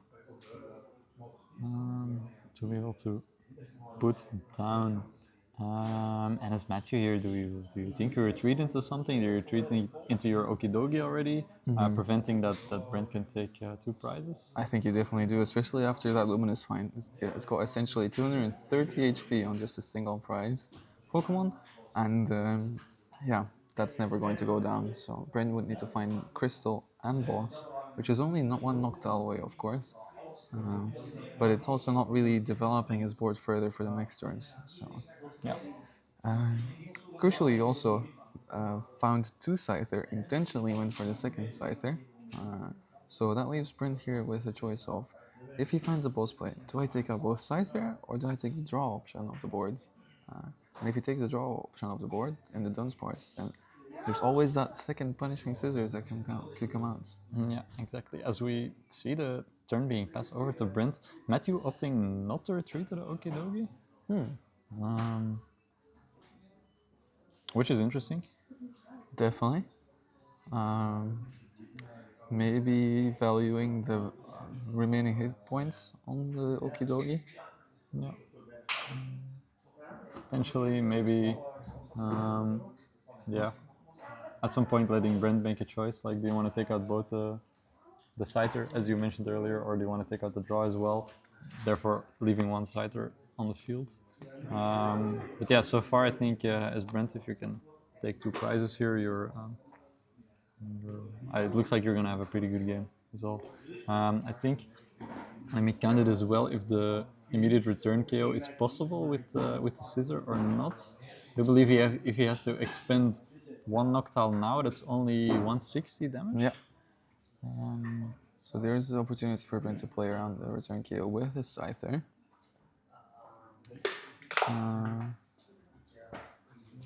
Okay. And it goes as the Noctowl comes out, we'll be able to use that Jewel Seeker ability to look for true trainer cards from his deck. I think Brent even made the play there of keeping up one more triple stab Hutu instead of the Hutu that refuels hand. So Yeah. that's a very, very minor detail there. Or maybe he just doesn't like that one as much. You never know. So we'll be grabbing the area 0 and the cruise pin. Let's see. Doesn't need the balls as of yet, of course. With Crispin, he could decide not to commit his Sparkling Crystal yet for a turn. And that does leave open the option to use Terrapagos' second attack, which cancels out all damage from basic Pokemon that aren't Core Wars. Oh, good catch. So that would make it so that Okidogi is essentially not doing any damage without boss's orders. Yeah. But of course, Matthew does not just play basic Pokemon.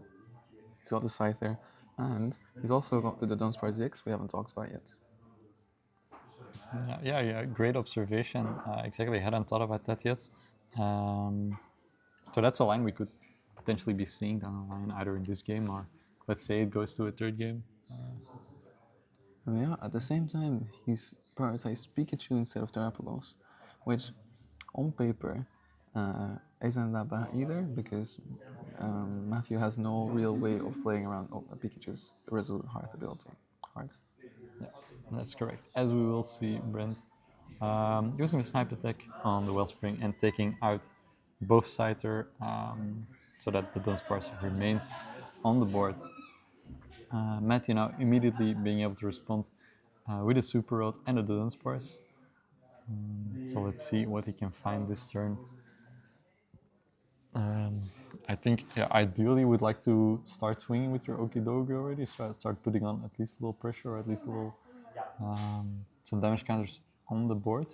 But we'll see. I'm not sure what his hand looked like, so we'll have to see what he's able to do. It didn't look too good. I think I saw another Dunsparce maybe? It's just a missed ball, an Ultra Ball and a Fighting Energy. There we go, so the runaway draw is coming in. His hands build up to 6. Does need to shuffle still, but I believe he's going to play an Ultra Ball. Yeah, does look like it.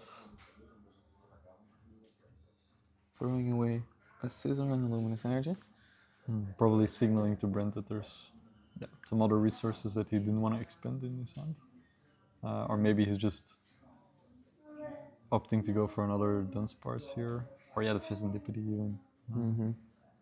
Maybe draw more. Again, being forced to put this down. Which, yeah, putting down the 2-prizer does open up lines for Brent at the end of the game as Yeah, you well. could see some more hesitance there, right?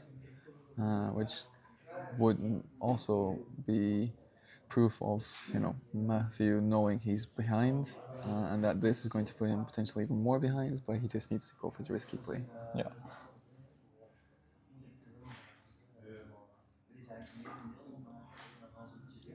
So as Matthew's shuffling up for this professor's research, I hope we're going to see a high five, but it doesn't look like it. Doesn't look like it. We're just going to draw 7 cards instead. That's one Scyther. I believe I saw another Monkey Dory in there as well. Does still have the flip the script ability available to him. I believe that's a Buddy Buddy Puffin. That's pretty good.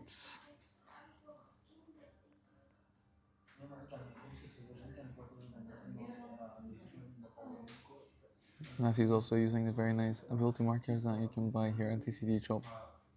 We've got them in all colors. And the TCGShop will also be at Utrecht. So come and say hi to the people from our favorite and, well, our local game store, right? Our home game store. Exactly, exactly. And if you still need some cards, either for collecting or for playing in the event itself, you could come a little bit early and see if you can browse the maps of TCGShop and find exactly what you need. For sure.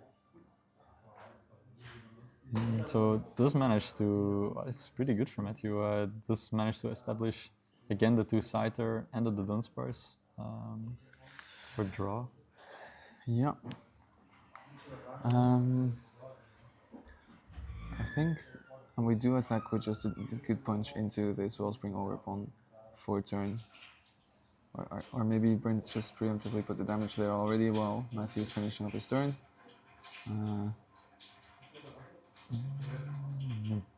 Does look like it's.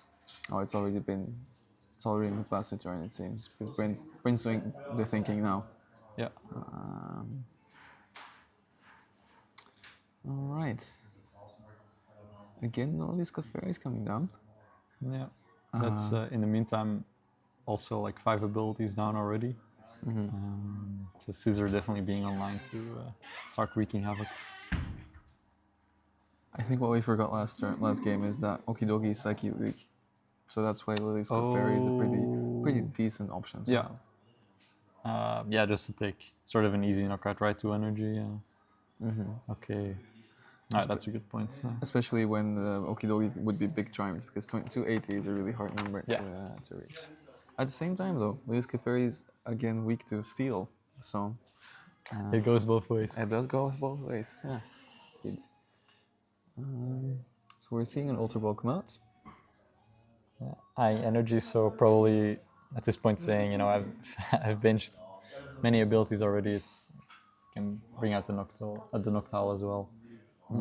Eyeing up the Sparkling Crystal here. Probably looking for.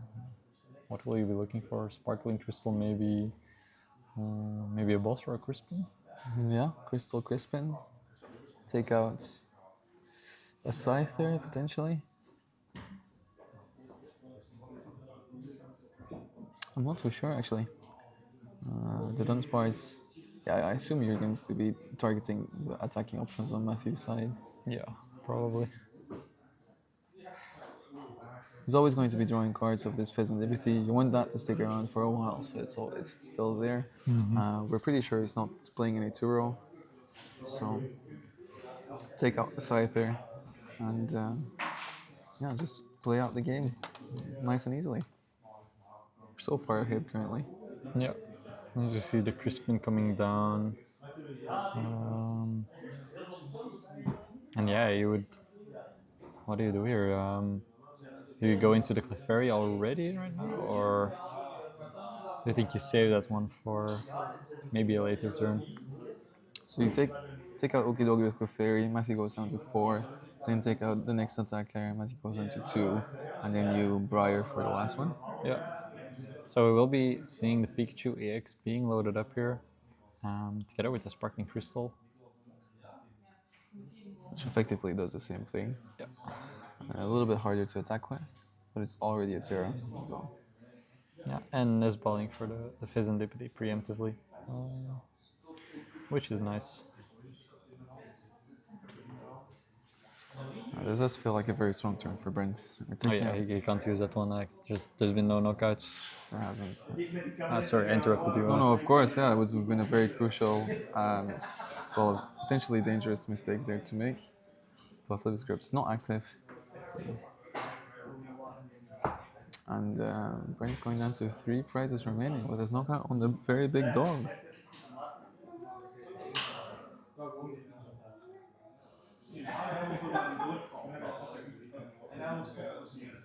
With 37 minutes on the clock, let's hope we're going to see a good resolution to this set.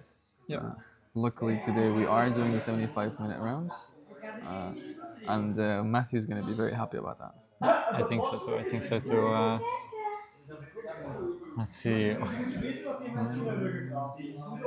So do we have the boss's orders? We do. What are we going for in this case? I think we're hitting for way too much already. So we're Yeah. so no math needs to be done. Exactly. Do you maybe what do you take out the Latios X?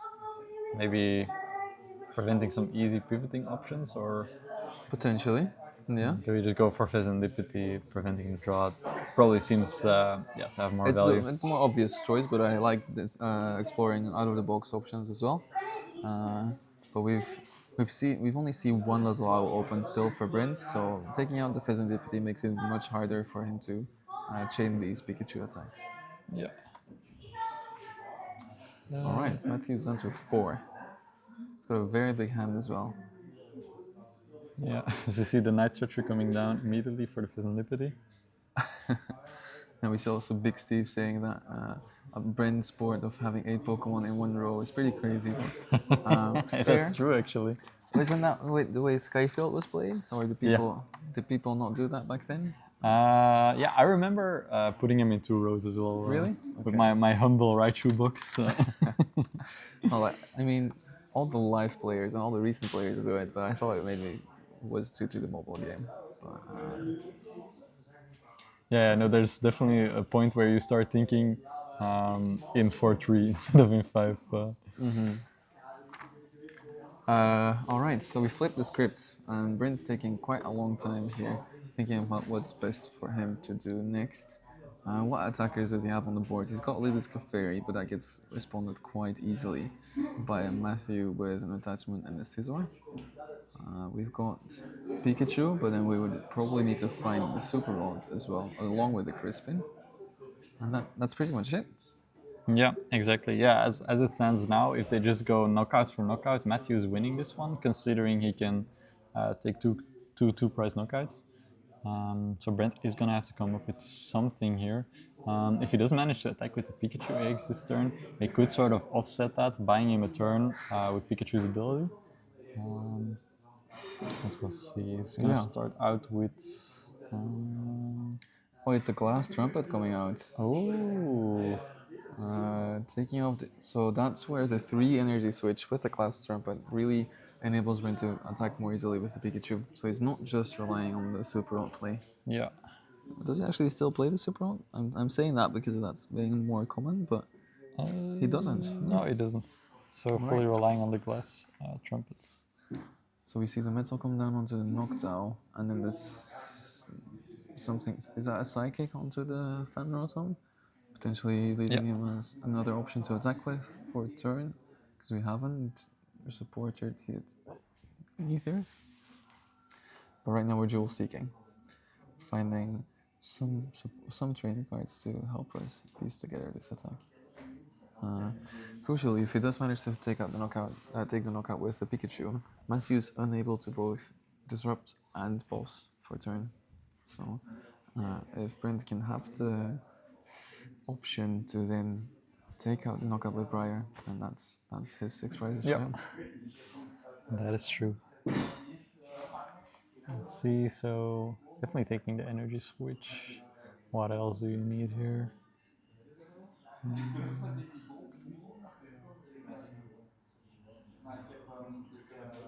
Eyeing up the counter catcher as well. All right, it is live. At the same time, counter catching the Pheasantipity right now doesn't look too bad either, because you go down to one price, and that forces Matthew to find the legacy energy. But we're just going to Iono ourselves. So instead, putting the count. Oh, well, Brent was ahead in prices. Yeah. Just don't mind me. We're putting the counter catcher to the bottom because it's useless to us Yeah, right now. yeah. And taking down that knockout with the Pikachu EX, putting Brent to 2 prizes. There we go. Wait, thanks. Don't worry. So we'll see Matthew being put down to 4. He still has the legacy energy available, so let's see what he manages to find here. Also, will opt to use the flute script. Let's see a little bit more cards. I think that's a counter catcher, metal energy, and ultra ball. So if there's still, ooh, we also have the Dunsparce CX and the legacy energy. Is that the legacy energy? No, it's. I'm just gonna wait and see.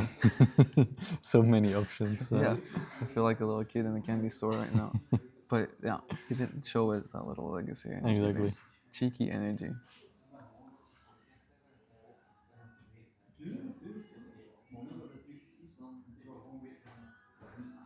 Okay, so what are we going to try and do here? We've got a Crispin, so we could Crispin onto a Dogi, attack with. Oh, Crispin coming down immediately. I think we do have the only metal energy in hand right now. So it might be the case that we're going to attack with the Dunsparce.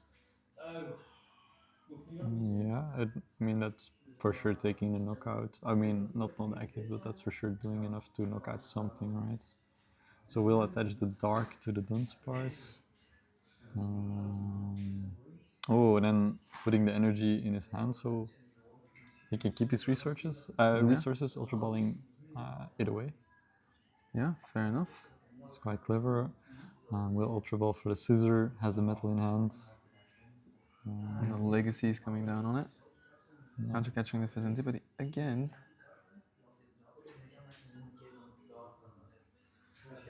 And the Dunsparce, and not having much Oh, else. wow. So Matthew evens up the prizes. He's got a backup attacker with the Dunsparce already. Currently, it's not hitting hard enough though. Or is it? It's 240. So we can be taking out Latias, Wellspring Overpond, and Lily's Clefairy. And Briar's not going to do anything for Brent. Yeah, Briar just cancels out Legacy Energy. exactly. Wow, this would be a very nice comeback from Matthew. Yeah, exactly. Yeah. And I hate to say it, but maybe I should play Okidogi with him in Matrix. Yeah. It's starting to look really good to me. Based on this, it's looking really great indeed. Yeah. Gonna have to start looking for those luminous energies later. Going through the bulk. Okay, what can Brent do here? What are his best options? Attacking with the Pikachu again could be good, but do we still have enough energy switches? Do we still have enough energy at all in our deck to pull that off? Yeah, exactly. The resources are running thinner and thinner. I think we're starting with a nest ball.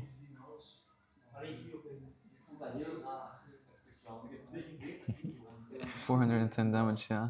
Still not enough for Heroescape's art though. Just saying. No, exactly. Put nest ball. Yeah.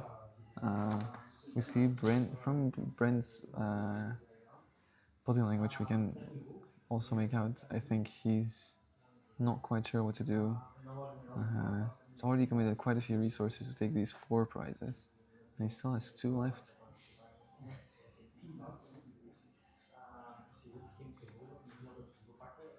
His switch is coming down into the Phaneroton. So yeah, just swing for 70 it seems like. I don't hate this though, because we are. We could be playing around counter catcher for Matthew while also setting up a Briar Wellspring Ogre Pawn for next turn. So if we put 70 on the active, we're taking 2 prizes anyway with Yeah. the Briar Ogre Pawn. Oh no, but we need more energy still. The crystals commit onto Pikachu. That's true. Mew EX with that restart ability, drawing 2 more cards.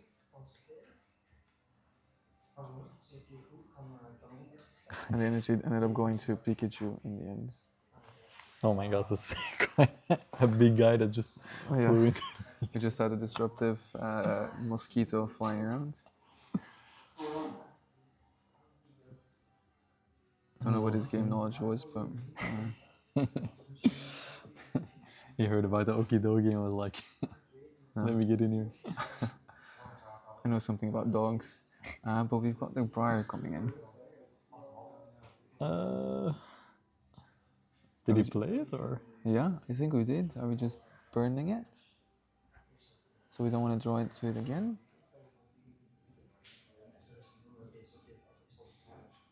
Considering attaching energy to the Pikachu, which means we would be ready to go next turn. If we do manage to survive one more turn, we have the boss on the potential boss on the Vicinity to win this game. Exactly, and just passing it over and now. Matthew needs to find the gusting. Yeah, and not taking anything out. There's no counter catch alive.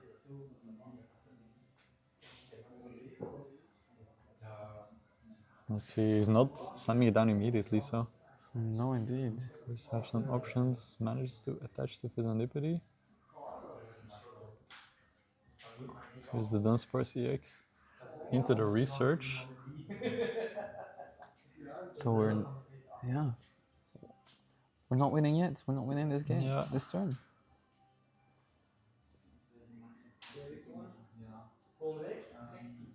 Those Brents have enough left though. There's no owls. There's not going to be dual seeking for this boss's orders.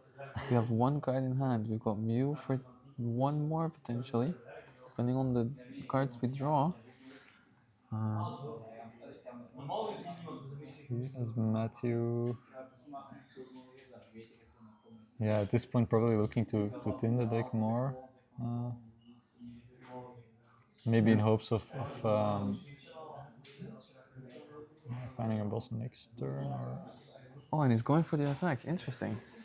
taking it out. We've seen quite a few Night Searchers already on the Serendipity, so might know that it's not going to be coming back. And by taking out this prize, he's essentially nullifying the need for the boss's orders on next turn. Yeah.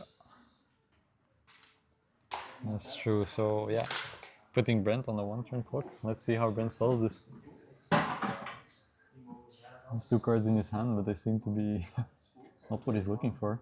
No, I think we might be thinking about putting down Ursuluna before restarting for 2 cards. Yeah, very nice. Honey Bear is coming down, and if it would have been a boss, we would have seen it already, right? Yeah. They draw into the energy and another card. Is it an Altar Ball? Yeah, I think so. Looks like that nice leak up one. Yeah.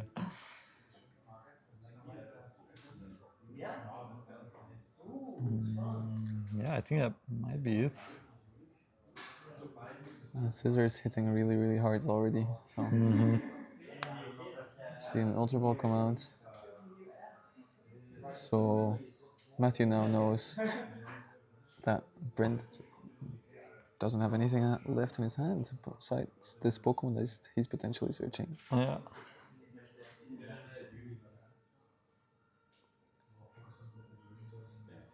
These feel like desperation plays, sadly. Brent's down for his luck. And by promoting the Resolute Heart, Pikachu is again making Matthew, look for the. Oh no, no, still. Yeah, I was gonna say we could retreat into Serendipity and snipe, but Caesar has two retreats. Yeah, that's true actually. So, Hold on. so Brent is potentially going to cheat another turn by this with this Pikachu EX. Oh wow, that's I'm starting to understand why Ash stuck with Pikachu all along. You know? it's a lot easier than this. No, it's just such a cheater. Like, it just cheats. So Crispin will find the fighting energy and the dark energy. And Fizzantipede is ready to go. Hell yeah. It's such an interesting final few turns here for this game. Yeah, exactly. But at the same time, time is ticking down. And if we're going to a sudden death situation, Brent might be favored. Yeah. Oh, maybe hitting it now and then.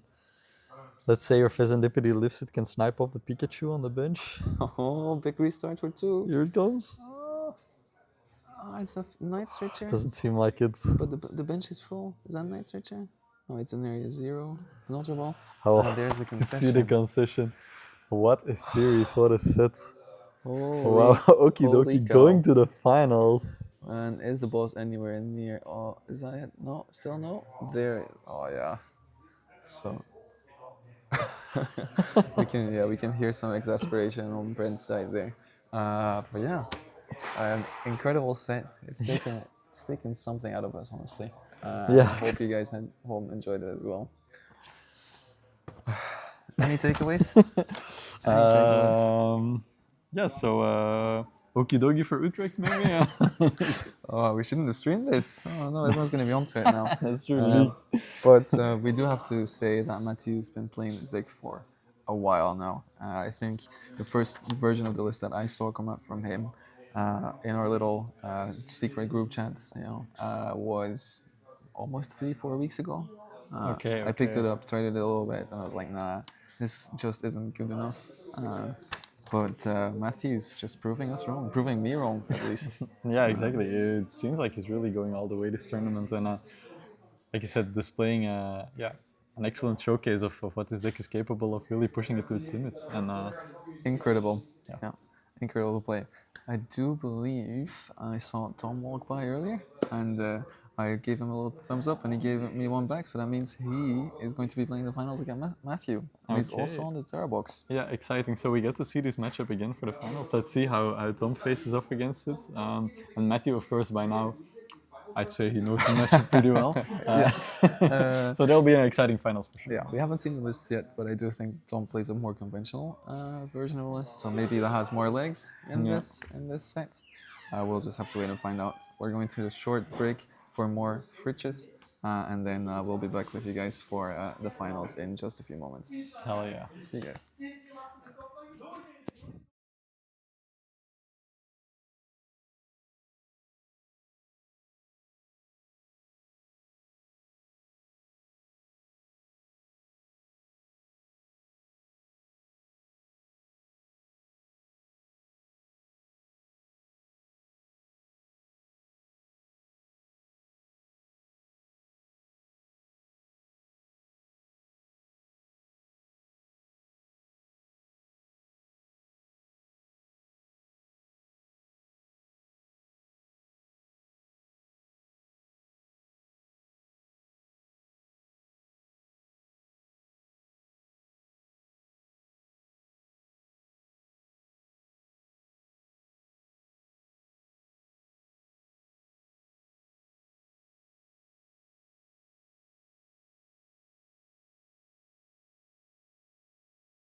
All right, welcome back, guys. There's no time to waste because we were taking too much time to get ready again, and the players were done. They've just started their game. We see Matthews on the right side again, and on the left side we don't have Brent anymore. We do have the same deck, but it's not the same player. We've got Tom van Geenhoven.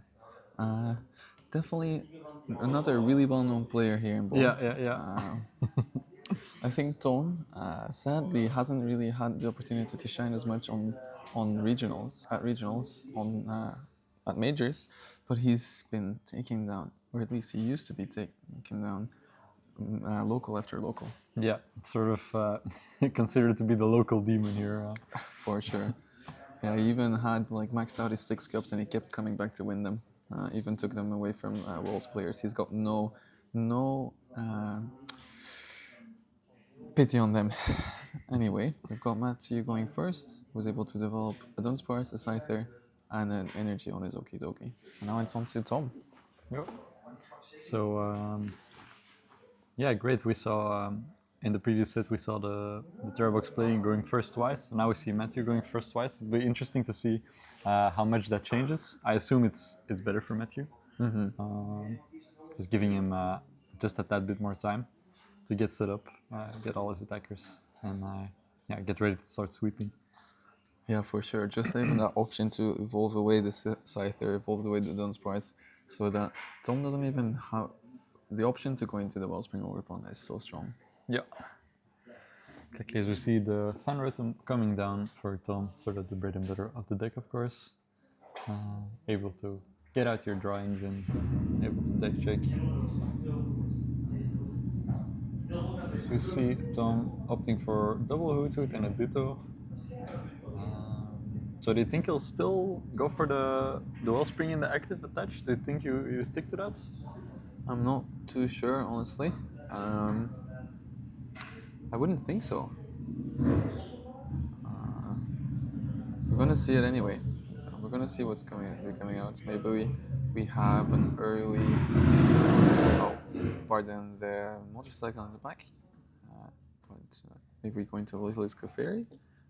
Do we have a Crispin in hand? Maybe. Do we have something to get out the gate swinging, or do we go for the Terrapos line? Yeah. Yeah, that's true. I hadn't even thought about that the Clefairy is just online with the Crispin, which is a great point. We'll have to see what he has in hand there. Oh, it's a cornerstone.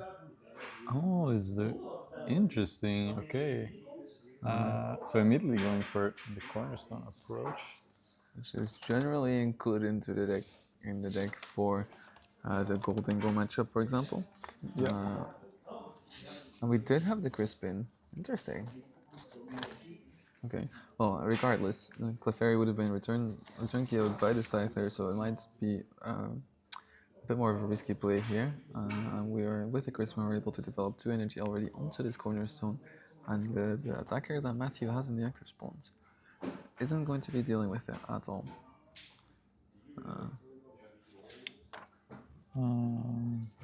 So briefly, on cornerstone, Matthew has the answers, right? So why would Tom be going for this line? Do you think? Yeah, good question. Maybe to buy time in at least the first few turns. Like if you can swing. Yeah, maybe Tom doesn't know about all the ticks that Matthew has in his deck as well. Maybe he doesn't know that the Dunsparce is there. Maybe he sees the Scissor, but maybe he thinks if I just don't put down abilities, I can sort of trade hits, let's say. Yeah, fair enough. Yeah, and this might be why he's gone for this line, because he didn't seem to be very aware about what Scissor did. Still quite annoying though, because we know Matthew doesn't play any switch notes, and Okidogi has a very big two retreat cost.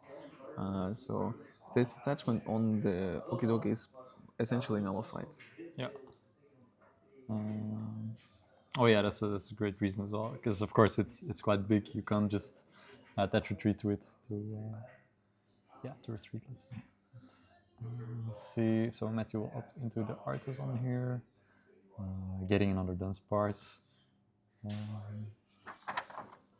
Yeah, so quite interesting here. We'll see how this line of going with the cornerstone ogre pawn goes. Yeah. So as a response, Matthew is taking out another scyther. Already managed to find the scissor, but because of the hefty retreat cost, it's not going to be attacking this turn. And yeah, if Matthew has the darkness energy or the luminous energy, it will actually never matter, because when retreating, you're going to be taking up the energy, and then it's going to go down anyway. So I think Right. Tom is going to take a cheeky price anyway if he has the energy for the attack next turn. Oh yeah, that's I hadn't even considered that. That's a good remark indeed. So the luminous will come down. Yeah, we will just see a pass. So in order to save the Okie Dokie, we need to crisp in first. Yeah. Okay. Interesting. All right, back to Tom. There was an Iono, so the Noctowl that he found off of his first fan call has gone.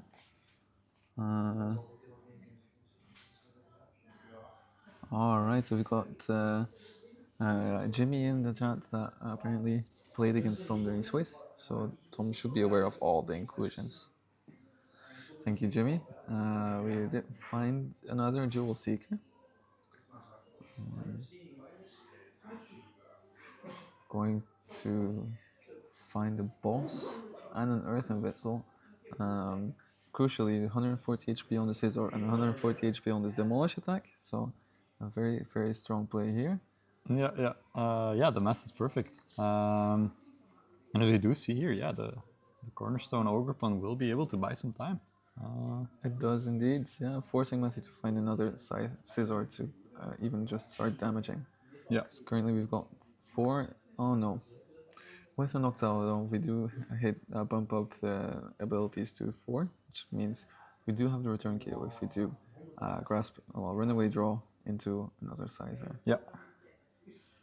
But let's see how Tom finishes up his turn first. We're going to assume the boss is going to be played this turn. But there's still a few actions to be taken. Crass coming down. Boss is followed up straight after. Taking his time, making sure he's done everything he wants to do. The board set up for next turn. And initiating the prize race with his demolish attack. And we'll see how Matthew is able to respond. So what do you think Matthew does here? Does he try to look for the evolution into Scissor to... That's two... It has 210 HP, right? 210. Yeah, Oh, okay. I think they all do.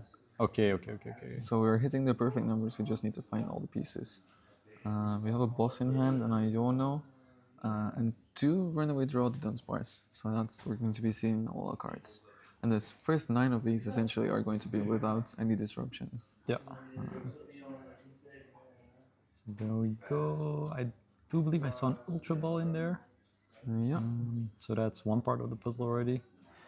Probably nestballing here to see if the scissor is in deck, but also grabbing out this Pheasant Deputy. Yeah. And I think this is one thing where I have been playing the deck a bit differently. I think I was too afraid of putting this Pheasant Deputy, but having seen Matthew play a few games on stream now, he's never really scared. Yeah. Just slamming it down, making sure he's always drawing more cards, and yeah, just telling his opponent to just have it, bro. Yeah. You gotta have it, that's true. Yeah, so as we see here, 9 cards still available on board for Matthew. Will be starting to draw those right now. Ooh, and the exact 2 cards he needed found of the Pheasant Deputy. So a massive payoff from this script flipping. An Artisan straight after. Yeah, and it's great. He can even leave the Dunsparces on the field now for later turns, like to negate an Iono or potential. Yeah, if he has to go deep again, he just has it on board already. So great retaliation play from Matthew here. So punishing scissors come in. The players are just confirming the math there, but Cornerstone's ability itself is what pushes it over the edge. Matthew's taking 2 prizes, taking the lead with a very, very scary board. Yeah. I would never have said that. I thought I would say that about an Okie dokie with some blood on Sparsus, but it is true. And he does always seem to have it. That is true. See the attack coming down, and I don't think Tom had anticipated his ogre pawn being knocked out already. Let's see what he can do to crawl his way back into this game. I think for both these players, both Tom and Brent, the rogue factor is really benefiting Matthew here, right? There's been some whispers around the leagues, and Matthew's been playing okie dokie around Belgium, I feel. But yeah, not enough talk about it, clearly. Not enough list sharing, info sharing going Yeah, on. exactly. It's probably just like, oh yeah, it exists, but if I hit it, I hit it, and then Yeah, you figure it out as you play. nobody's going to be respecting it. But yeah, fair. Genome hacking could come in. Yeah, we see the Suprot coming down, I think, shuffling back the Fighting Ogre Pawn, a Grass Energy, and I believe the Grass Ogre Pawn as well, if I got the one correctly. Genome hacking isn't the worst shout here if we can manage to find it. Oh no, we're never gonna find it without putting another owl down, are we? Yeah, Or at least they're up another ogre pawn because we'll need to e-switch plus Crispin, yeah, and then we're just putting more abilities down. So theoretically, it would have been good because there was no Pokemon on Matthew's side who would threaten return KO.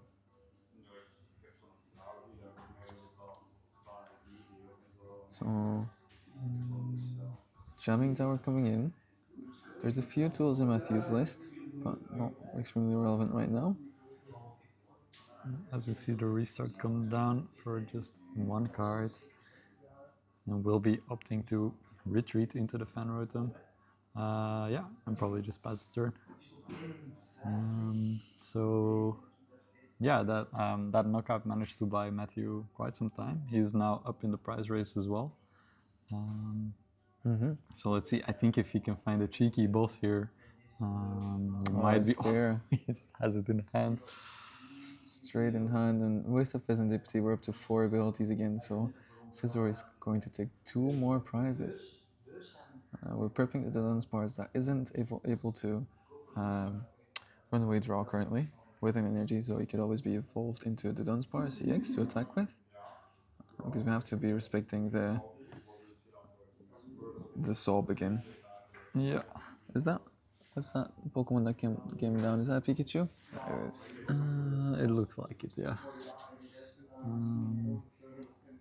So yeah, at this point, Tom is down 3 prizes, which is does seem to be quite insurmountable. Like if you look at Matthew's board state as well. Yeah. No, there's no an Iona that's gonna hurt him today. Yeah, exactly. And with Iona, Tom's not really doing anything either. It is a card that we're eyeing up though, and it makes sense. It is the combat card in the meta right now, which is combined with a counter catcher to really finish the deal. But what are we going to be attacking with that in that case? Yeah, if you're Iono, you can't Crispin, so yeah. Yeah, what do you attack with actually? That's a good question. Yeah, it's not a question I have the answer for straight away. But we're going to be Iona first. That does look like a Blood Moon or Saluna coming down. Alright, so just one attachment needing maybe KO the active, but then yeah, Okidogi just takes a return KO, right? It does indeed. So it's the only thing we can really do, but it's game on board in that case. Yeah, and Yeah. players just identifying that as well, and we're packing up for the next game. So a fairly quick set. Yeah. What a storm by Matthew, honestly. Just bam, bam, bam. Yeah, we only saw Matthew go second twice in the last set, right, against Brent. So now we got to see him go first, find that attachment onto Okidogi, and despite Tom trying to solo that again with the cornerstone, he was just a beatdown deck at this point. Exactly, exactly. And it'll be interesting to see whether Tom goes for this repeating line of the fighting ogre pawn as well now, because I don't know, maybe it didn't look too great, I guess. Yeah, I do think it has some legs. And Big Steve also mentioning the Crown Opal attack, the second attack of Terrapagos, which is very true. If you can manage to piece that together without benching too many abilities or too many EXs, um, it's going to be really hard for Matthew to do any significant damage on the Terrapagos. Um, let's see if Tom knows about this alternative route, because I feel it's such a strong attack on the Terrapagos, but it's not been explored enough. Yeah, exactly, exactly. Yeah, if you, so I think the idea is that you go for something else early, that like another attack that makes more sense, and then yeah, by the late game, it's not something players think about, or it's just not really possible. I'm not sure. I don't have too much experience with the Terra box, so I can't say for sure. But Yeah, me neither. I love the attack. I love having attacks like that. Of course, as a Gudra player, we love making our opponent work to do damage. Yeah, the alternate before rotation, the only way to really play Terrapagos was DTE, so you were never really considering that attack anyway. And now it's being splashed into these Terra-based decks as a way to hit the good numbers, into a 40 number, and I think it's just really easily overlooked. yeah. So we see Tom going first this game, not having too much, no attachment coming down, no fan rotom coming down, only one Hoot Hoot. And let's see whether Matthew can yeah, set up his board as well as he did in the last turn. It does opt for the Crispin already, but does have the Bravery Charm as well for the active, so not an optimal start for both players, I think it's safe to say. I think this is actually very, very smart because we've got the Dunsparce EX with the Demolish attack doing Yeah. 150, and it's also not going to be hit for a weakness because of the second effect on Cornerstone. So Matthew's just saying, I'm going to go all in on this the Dunsparce if you're going to try and be cheeky with his Cornerstone. Yeah. Yeah, and I think at that point you probably just outpace the Cornerstone as well, right? Like, If you're second to attack, you always no, it's 140 and 270 on the Dunsparce. You always have to attack first. Interesting.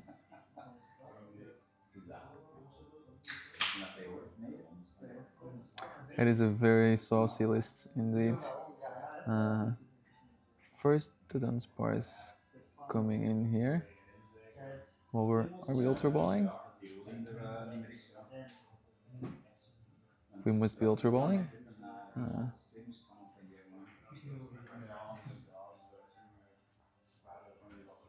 And then passing the turn after that. or is it the Dunsparce attack? Is it like find a friend or Oh, something? right, of course, yeah. We're finding a friend. Yeah. That's it. Very good observation there. Thank you, Victor. Okay, so we'll opt for the Jewel Seeker again now. My heart jumped a little, but yeah, the fighting ogre pawn is also a Terraform. So, okay. Yes, it is. All of the ogres are Terra Pokemon, luckily. So we're going to go for Crystal Crispin, which is going to allow us to attack this turn. The Bravery Charm's not going to be doing enough for this poor little Dunsparce, this poor little Dunny. Which, I don't know if you got my very first streams, but apparently Dunny means toilet in a lot of English countries. Okay. Well, I'm still going to be calling them Dunnies. But this poor Dunny is not going to be surviving this Demolish attack. So the energy commitment is really ever going to matter for the Find a Friend in that case. Lucas, yo. So we see yeah, pretty straightforward, just swinging, putting down another Hoot Hoot. I'm not sure if he has the other Noctowl in hand, but We will see how this goes. Taking a prize card at least. So Tom is being very careful this turn. So very different approach to the game. Managed to find the Dunsparce on Matthew's side anyway, and the second free spin is coming down here. Yeah, so immediately slamming the Dunsparce and still being able to flip the script later. So for now, I think this is okay. You're attacking first with your Dunsparce and you're loading up your Okidogi. So you're for sure, putting on the pressure at least a little bit. And the math is perfect, right? You would be thinking, oh, we're not hitting very hard, but 60 followed by 150 is the 210 that we're looking for.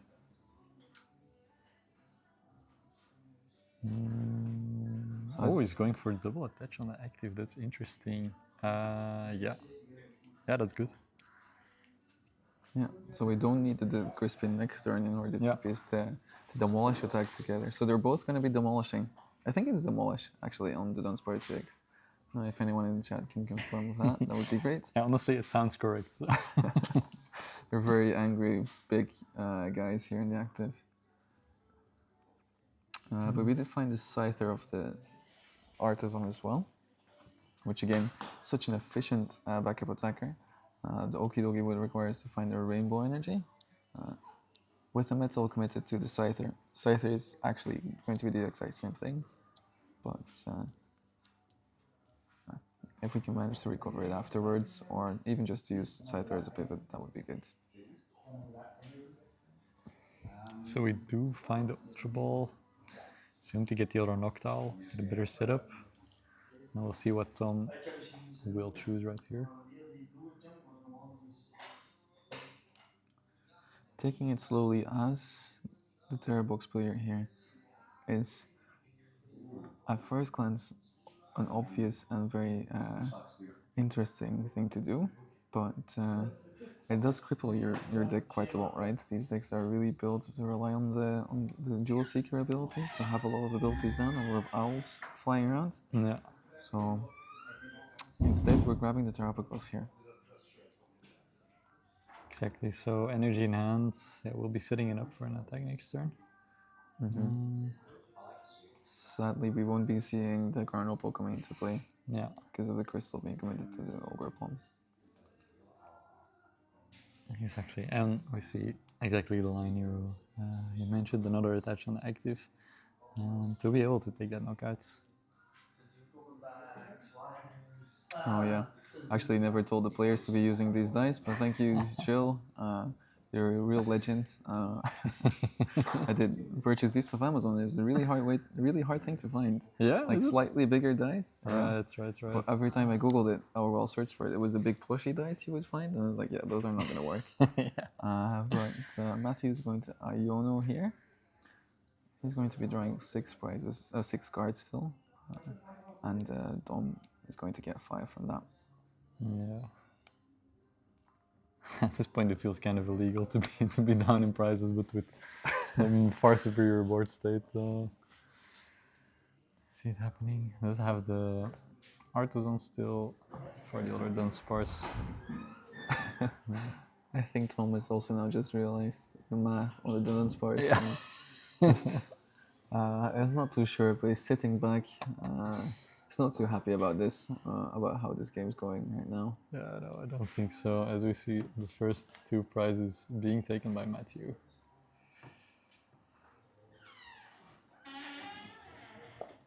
It's incredible the work this deck is doing. Yeah, it's crazy, right? No leaks, guys. No leaks. Keep it to yourselves. So you see the Jewel Seeker coming out once again. Iron up. What do we see here? Yeah, what can you do? So you swing with the Terrapagos now, kill this guy, then you get return KO'd probably. By Okidogi. Yeah. You're down to 3, he's down to 2. But I don't believe Tom plays a Briar, right? I don't think so. I think that was a spicy little take by Brent. But yeah, as you said before, Tom playing a little bit more of a standard list here. Yeah. So we're going to be able to tell you guys with the despite the limited sample size, where the Terra box has a good matchup into Okie Dokie. Very valuable information for you guys going into Utrecht. Yeah, if you're thinking about playing Terrabox to Utrecht, yeah, be careful, because might be hit it with that round one minute. Okie Dokie. Is that a grass energy in Tom's deck? Oh my god, it's happening! Is it happening? Is that really a grass energy? Right. Yeah. Oh. Well, I'm stupid. Obviously, it plays grass energy Yeah. for the ogre pond. Yeah. Wow. Okay. But we're seeing it. Yeah, I think I was mixing it up with EV box. That also has the option, but only Right. with crystal. Yeah. So don't quote me on. Well, don't clip that, guys. Don't clip that. It's the last game. Okay, there we go. So 2 prizes to. We're crown opaling, and we only have 2 abilities on the bench. So finally seeing this attack being used for the first time in my casting career, which is very limited. And I think it's going to do some work for Tom. Yeah, it sure does like it. Does look like it. So yeah, the only thing you can respond with this is either attacking with the scissor, or with the boss. I think, as mentioned earlier, but there's no real 2 prizers on the bench. So yeah, I believe as Matthew, you kind of want to go 2-2-2. We have more time, I suppose, because of the legacy, because of the limited single prizers that we 2 prizers that we play.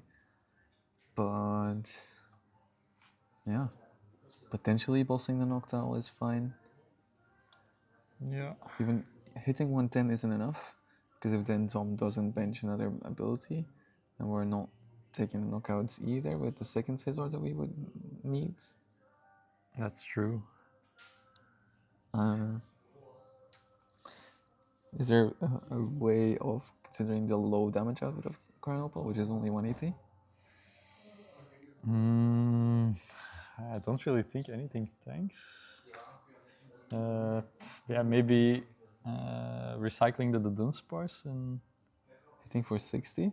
Yeah, it's a bit dire, but 60 scissor, and we're only taking 2 prizes. yeah, that feels rough. Honestly, that feels rough. Yeah, maybe Tom has found a line here.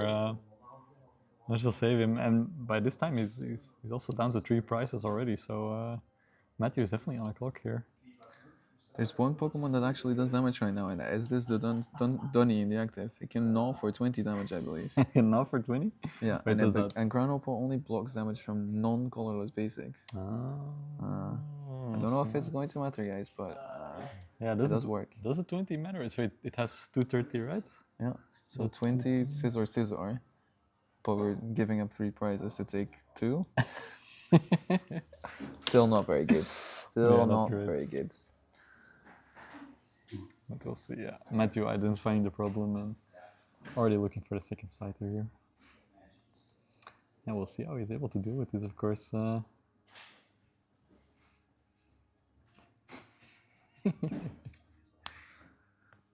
can show them. Yeah, we've just been handed a special notebook here from TCGShop.eu. Yeah, we don't see any of the players on the stream actually taking notes for their prizes, or they might be doing it off stream. But if you like old school notebooks and you're a sweaty guy that likes to check their prizes, find the notebooks at TCGShop.eu. So yeah, Matthew, going to Ion? No. Did we see a prize? No. So it's still Matthew's turn. After the little ad break there. Yeah. And yeah, I'm still stumped for what the best line here for Matthew is. We do play Monkey Dory as well, currently bench locked, but that could push damage a little bit around if we. Can we tank some damage somewhere? Can that ever become relevant? Yeah, but it's so crazy how this works out, because it's kind of working because Tom didn't have a great setup, right? There's no real threats on the bench, no real nothing on the bench. So managing to find this line is actually, yeah, it's working out really in his favor. We're gonna have to see if Matthew can navigate the game so that Tom not using the last owl works out, you know. Tom at some point is going to go down to maybe 2-1 price, and if we can Iono combined with some relevant attacker, that might be the way to get back into it.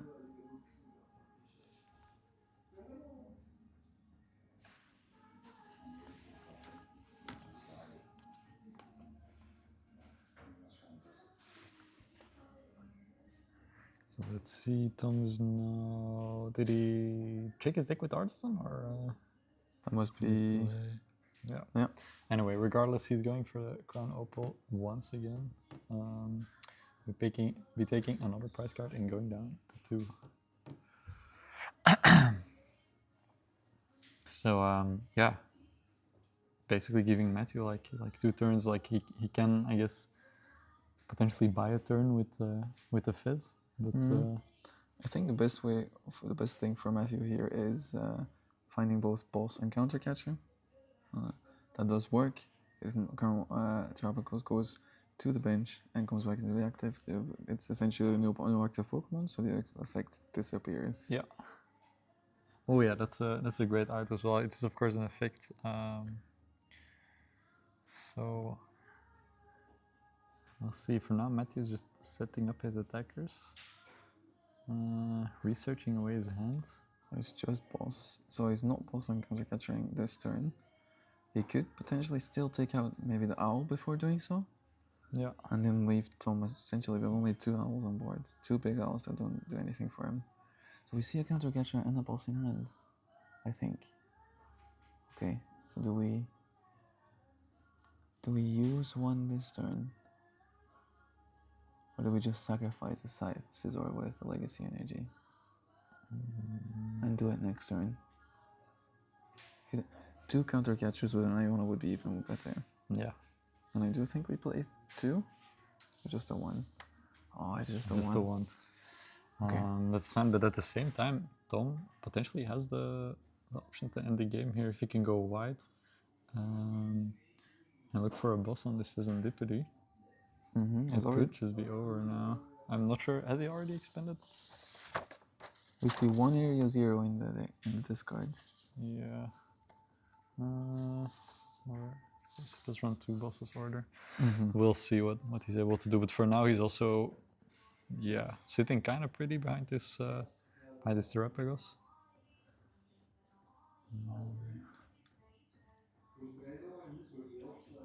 Do we commit this turn or do we wait 1 more?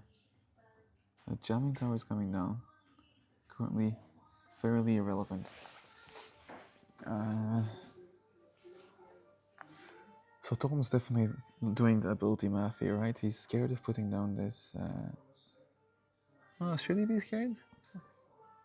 Actually, he could put down the Octal, but he's going to not do it anyway. We're back onto Matthew after Carnopal taking the...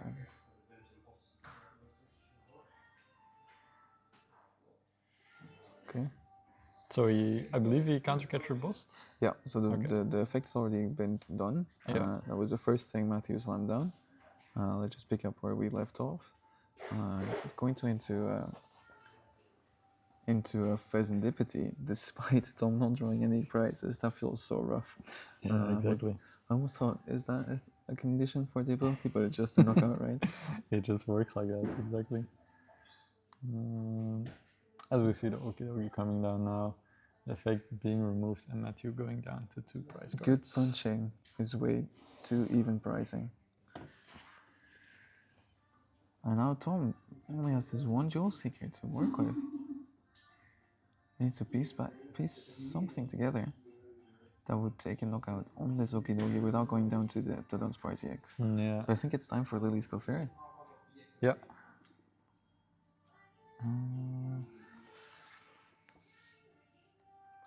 Oh, that's actually... Yeah, that could work, because if he only benches 1 X, if he just finds the Clefairy plus a Crispin. So Clefairy is hitting for a weakness, so we need to find 6 bench Pokemon in total. 6 plus the base 7 is 140 times 2. No, 5 is just enough. Bear is a fair option as well. Currently taking the knockout and not being threatened by anything on Matthew's side. Do we play the switch, I wonder, on Tom's side?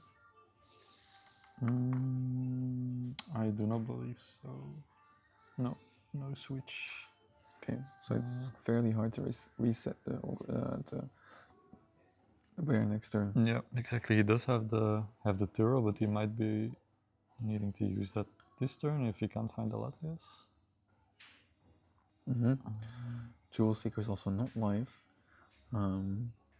Would be very, very broken if this bear was a Terra Pokemon as well. Yeah, could you imagine?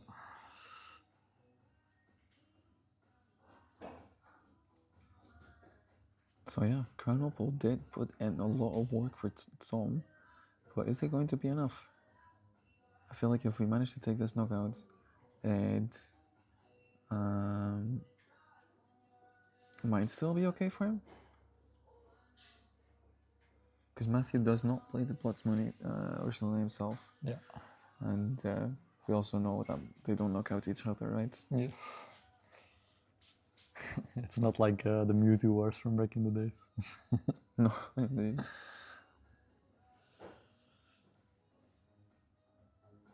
Oof. It's hands in our hair kind of situation. We do have enough time left on the board. We've got 38 minutes. Pretty sure we can even finish a third game in 30 minutes. Probably, there does seem to be plenty of time. So Tom will go for the Fizzendipity here of the Nesball. We're doing 120 damage by now with our Dunsparce CX. So still not hitting that hard.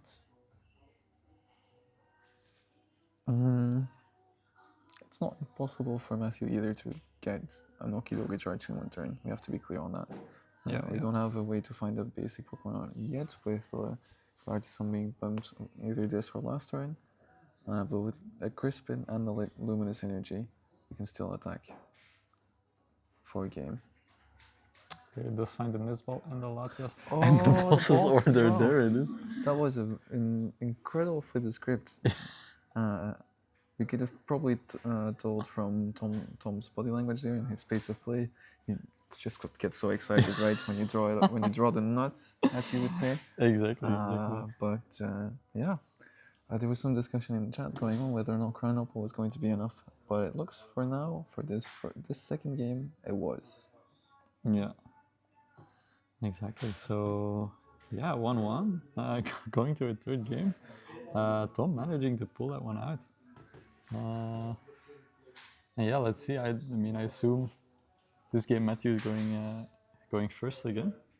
So we'll have to see how this goes. But honestly, a final that goes to 3 games that can be played out would be the dream scenario. Of course, that's what we want to see, right? Exactly.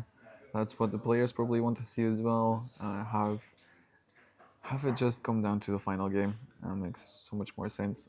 As long as there's no donks, right? Yeah. Let's have it a real game as well. Exactly. So as you were mentioning, Matthew's probably going to be going first again, nullifying the Wellspring Ogre Pawn lines. But I think Tom, if you're Tom, you might be going for what you did. You might be going for a repeat here, right? Following the same line of play, and it's on to Matthew now to start thinking out of the box again. Exactly, yeah. Maybe he's now realized as well, like, maybe I don't need to go all out in the first turns. Maybe I can just stick to my Noctiles, charge up the Crown Opal, and then have edits. So we'll see. Yeah, Matthew's going first. And there's an Artisan, so no donks happening so far. Very, very nice. So what are we prioritizing here? The Wellspring is there. We've got the Charm on the active and a pass. So no energy in hand means we're not going to go for Okidogi yet. And yeah, this Scyther is probably him respecting the Terapagos already, right? Yes. Yeah, we can only assume so. Does hit the Bravery Charm, so even if Tom hits the nuts, he's still in this game. Just nice, and we'll just be going for that deck check. Already have passed over the turn, but yeah, you're still gonna know what's in your deck, what's in your prizes.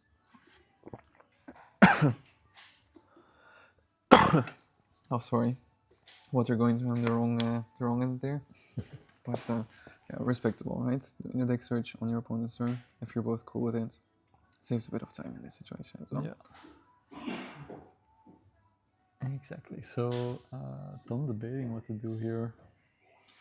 Yeah, it does have access to that Van Roten, but do you want to go for that? Or does he think maybe I need to just be a little more conservative? Just get me a Hoot Hoot and I'm good to go. Yeah, depends how strong his hand is, if he can be wall springing already. I don't see a pink card, so. Yeah, top the Crystal Router and one pump. Hey, you never know, Hit the jamming tower in there as well. And then it's just game over. Well, yeah, it would be game over. But we don't want to see that. We don't want to be seeing that, Steve. I don't see any pink cards, so few. Let's see. We found the Hutu instead, so as you said, we're totally skipping over the Van Rotem.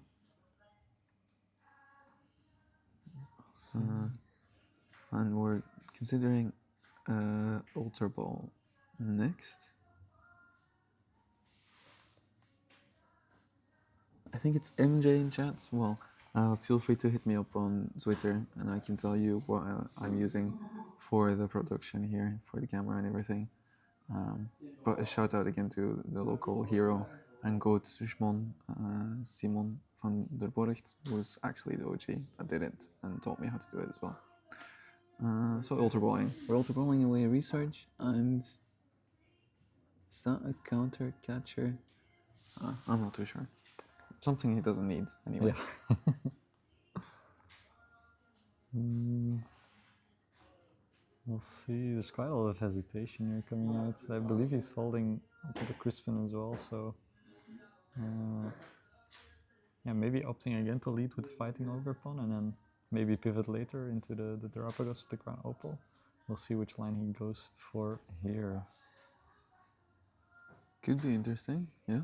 Yeah, honestly, the jamming tower here turns off the crystal as well.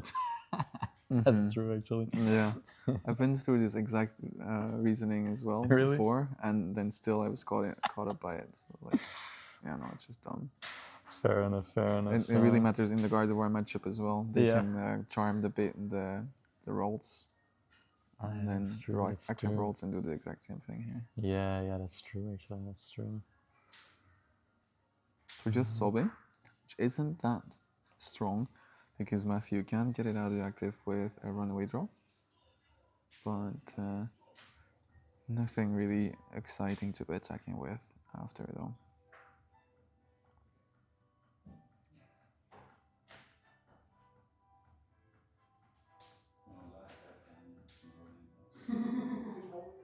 There we go. Iono was a supporter for turn. We haven't Artisan yet. I do believe we've drawn into a few energy, which we haven't used. We haven't used our attachment yet. So what are we going to be picking up for that? Is that Monkey Dory? Yeah, it's eyeing up the Monkey Dory right now.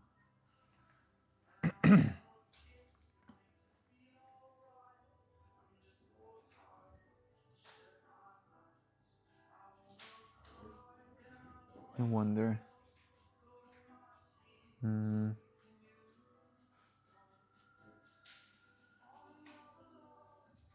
So if Tom Torrential pumps next turn, he will be taking out two things. He could be taking out the Dunsparce and the Monkey Dory right now.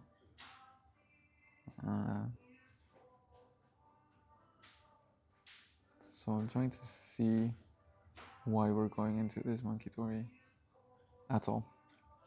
Maybe we're going to be runaway drawing the Dunsparce into the Scizor. Well, of course we can move the damage counters first. Never mind me again. Did I mention I only slept for 4 hours last night? I got up at 5 in the morning to fly out from Manchester. Yeah.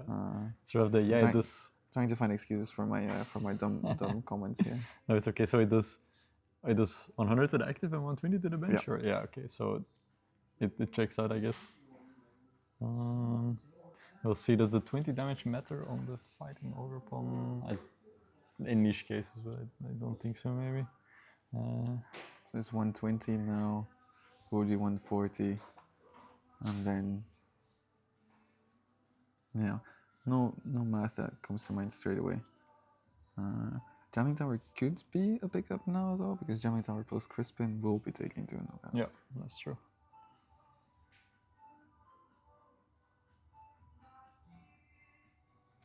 I believe we're just artisaning here. Finding us a next hooter.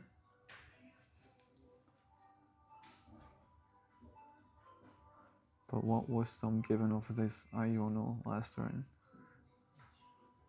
Does he have it? Does he have another Jewel Seeker?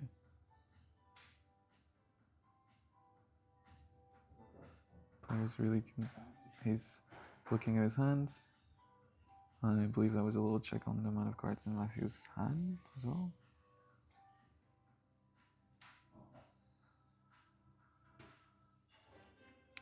Alright, a raw Crispin.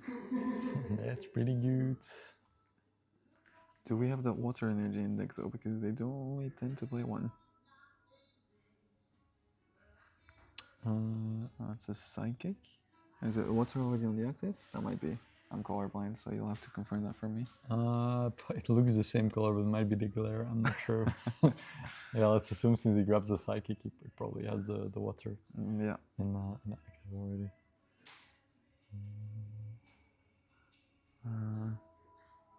Alright, so depending on where this energy go, we can be attacking with either the cornerstone or the wellspring mask ogre pawn.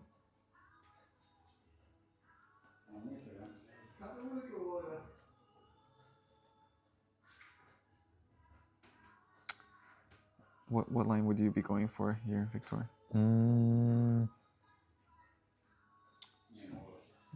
Yeah, I guess maybe the ogre pawn line seems Which a one though? bit better here. Sorry, yeah, the fighting one. Because I think you simply just don't get there if you start sniping. You take out the monkey, but it's not too good. You can't KO the active if you don't have the jamming tower. Yeah. So yeah. Yeah, go ahead. No, don't worry. I was just gonna say it doesn't look like he has a Jewel Seeker if he's not doing it. With the Jewel Seeking, finding the jamming tower, it would potentially be better to take out maybe 2 Dodonus Parses. But we're just seeing a pass. It looks like. Not swapping makes sense because we don't want to give Matthew more damage to work with. And not retreating to attack with Cornerstone. Yeah. And then it's a pass from Yeah, Matthew. touch pass back. Which is a bit better for him though, right? Yeah. His Pokemon require a lot of manual attachments. Crispin works too, but not as often.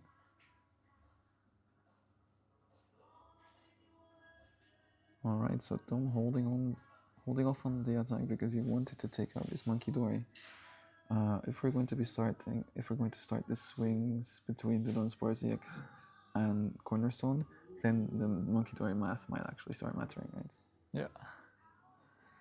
So very good identification here on Tom's side. You see the flip the script now activated for Matthew.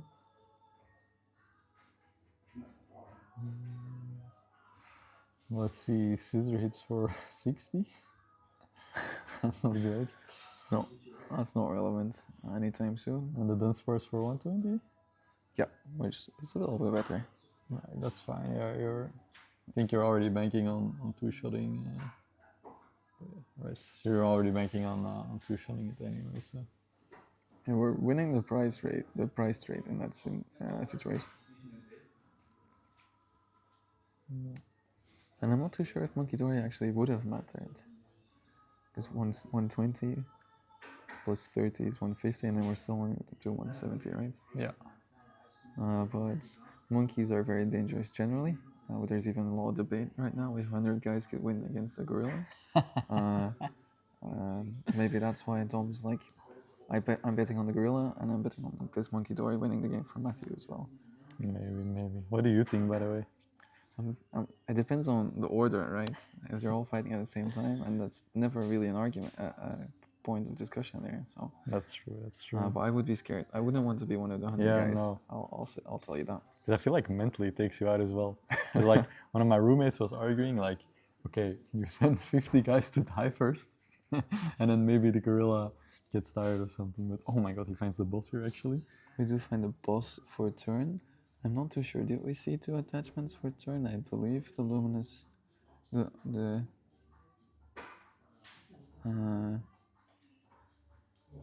I think there's a judge sitting at the table, so it would be fairly weird. But you guys have the option to clip it, and if that did happen, then let us know. Let's hope he didn't though, because that would be a very unfortunate way to go behind in this game. Anyway, Matthew did manage to boss a Hoot off the bench, and then knock it out with a good punch attack. And now he's got the Ogidogi in the active, which is not going to be doing much to this Overbond, but it's also not going to be going down anytime soon. Yeah, exactly. Can tank one hit, and I think Tom's just sitting there as well, like, alright, I'll just swing. Yeah.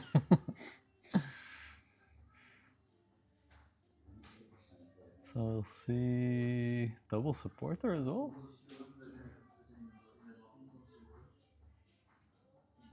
I'm not too sure about that. I can go and chat to the players really quickly. Yeah, alright. So Vinnie is gonna investigate, but yeah. In the meantime, we have Matthew searching his deck, but I think yeah, I think there might be a little pause or a little distraction because Vinnie is now discussing it with the judges.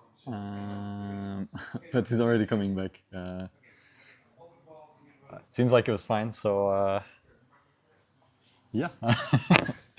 Yeah. In any case, we do appreciate you guys keeping a close eye on it, of course. But there are also 2 judges sitting next to them, so it was good for us to go check anyway. So fill me in what happened, Victor. Not too much. I think Matthew did some resource checking and Ultrabot for the Dunsparce. So yeah, so far nothing. A little bit of a stalemate. We'll see. Matthew opting to go for the normal one instead of the X. So maybe not quite ready yet to start attacking into this.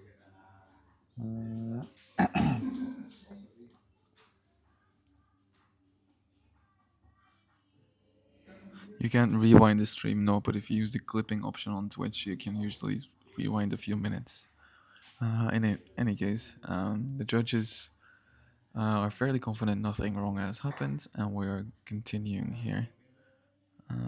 Matthew used the runaway draw to draw into the Colress Tenacity, which is a very strong card in this deck because the Luminous is very hard to find. So. Exactly. We get the charm of Dogi as well. I think this is the biggest dog we've seen today. Effectively having 230 HP. He's also able to move some damage around because he managed to find the Luminous of the Chorus. And now I think it's the movement of the damage and then the pass for turn. Yeah, that does seem like it. Yeah. What can Tom piece together here? I assume we're gonna have to go into the Crown Opal, right? Again? Yeah, but it'll depend on what Tom's holding. Because for now he's holding back, but I'm not sure what's in his hand. I do believe I see the Sparkling Crystal as well.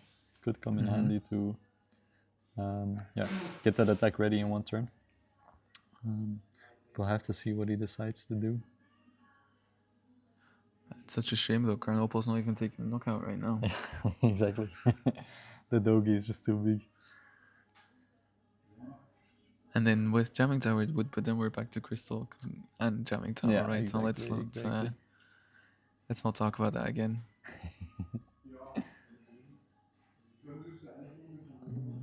We see a retreat coming down from Tom. Going into the wellspring.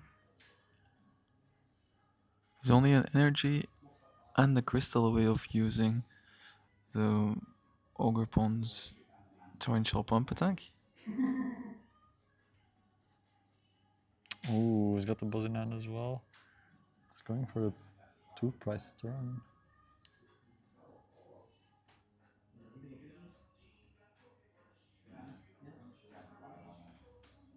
And we're taking the monkey out again. Okay, Some very smart moves here. Tom doesn't want to give Matthew too much agency over the damage on the board. And yeah, at the same time, he's already taken out quite a few luminous energy as well. exactly. Still only one ability on the board. Okidog is only hitting for 170. So, clinical plays here from Tom. The deck's not doing much, but he's doing enough, it seems, for now. Exactly.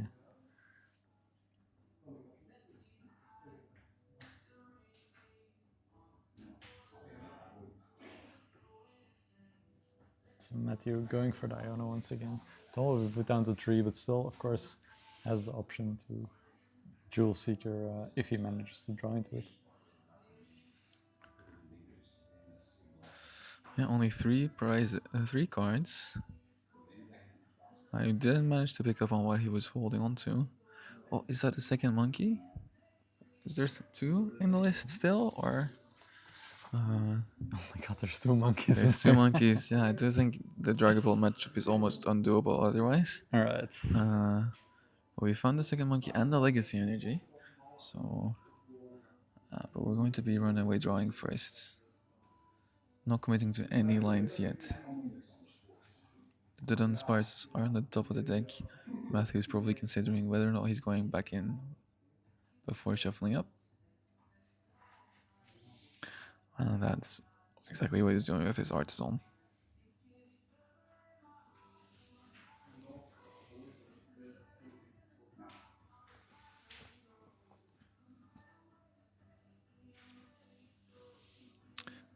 And it's going to be the Dunny again.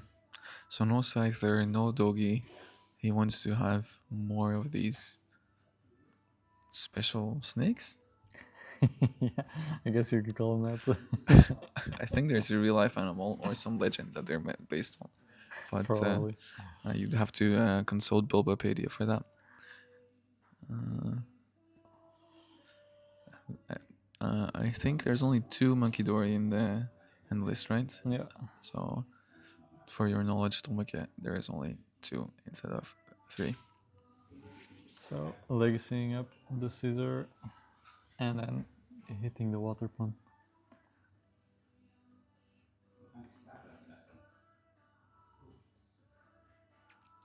Also, crucially, didn't play down the monkey yet. I could have used it on the legacy on the monkey, but valuing having a backup attacker for next turn. Yeah, so we see the Earthen Vessel come down for Tom.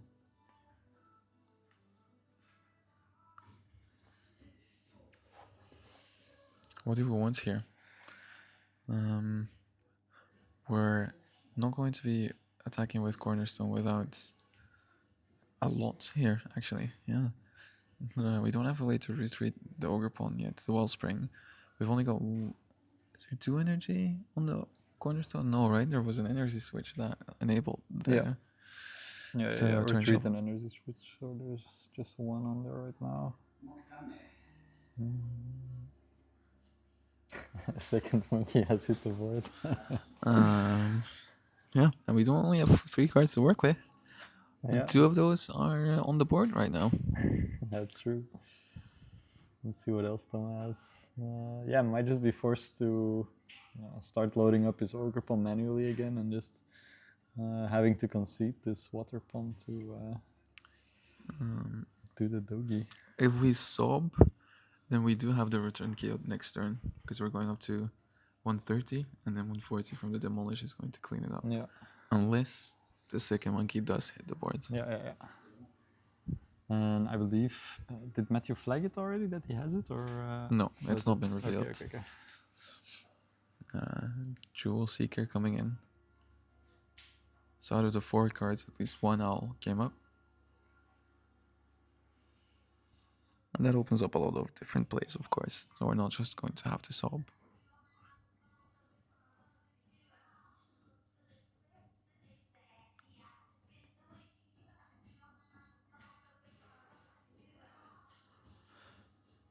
All right. Crispin and Ultra Ball being eyed up. The Ultra Ball may be going in favor of a MUEX or a Pheasantipity. We're 2 prizes ahead. We're probably going to be going down to 2 ourselves. So Yeah. maybe we can say abilities are ready to come in again. Yeah. Maybe just fully committing to this line. Like if you just raise Matthew to have the boss phase and deputy, or like at least start taking knockouts now, so that Matthew has basically run out of time. Yeah. Speaking about time, we do have 13 minutes left.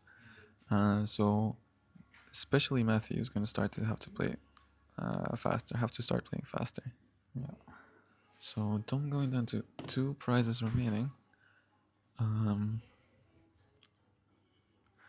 What can we do here?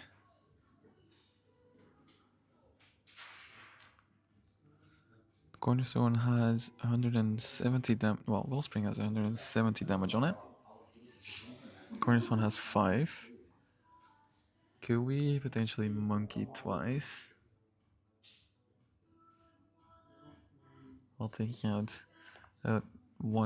taking out the owl at the same time.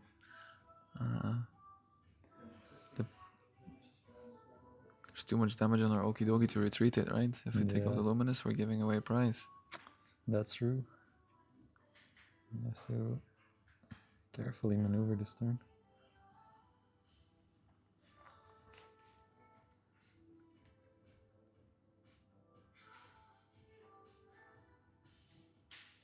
I think it might come down to Ionoing to 1 next turn while taking out something, anything. Yeah.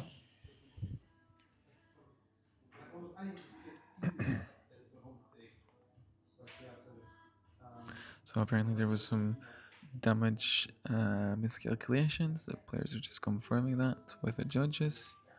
And we need 210 damage on Okie Dokie instead.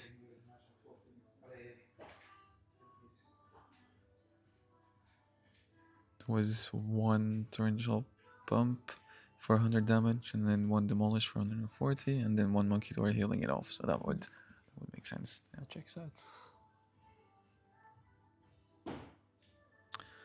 Matthew certainly has a lot of cards in his hand. It's true. Looks like we're gonna get even more.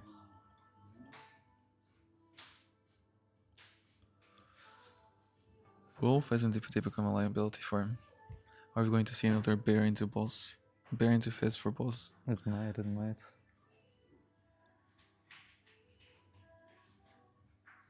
Yeah, honestly, at this point, Tom has time. Not an infinite amount of time, but at least being this far ahead in the prizes has bought him some turns to... Yeah, you could say he's been in the driver's seat for this 3rd game, and even the 2nd game. And discovering alternative lines. The 1st game was honestly just a recce, figuring out what does this deck have to offer. Exactly. So Runaway drawing again.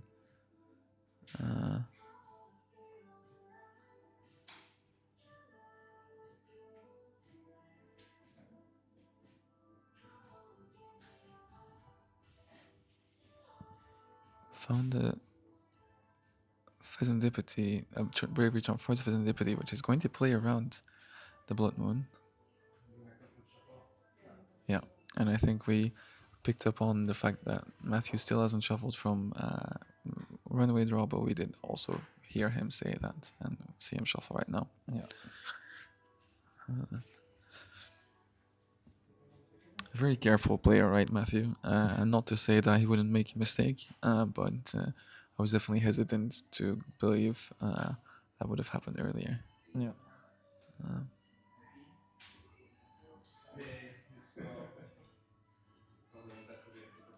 So Iono has come in, dumped down back to 2 cards in hand.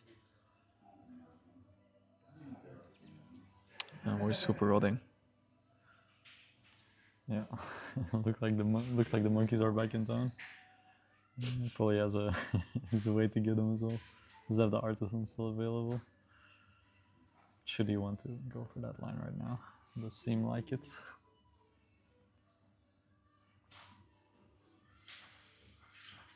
Instead, choosing to go for the Dunsparce.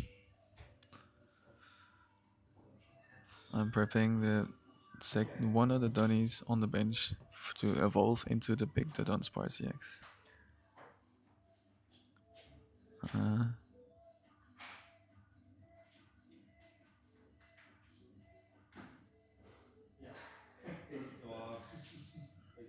Oh no, yeah. The players are having a little laugh there. Well, one in pain, one in joy, I would say, from Tom grabbing that Crispin off the Iono 2 Yeah. without having really anything to, having to use anything for it. Yeah, that's great for him. We'll be able to take the KO here, putting him down to 1 price. Yeah, without really a way for Matthew to deal with this cornerstone, I think. We still have the legacy energy, right? So we can Yeah. still be attacking with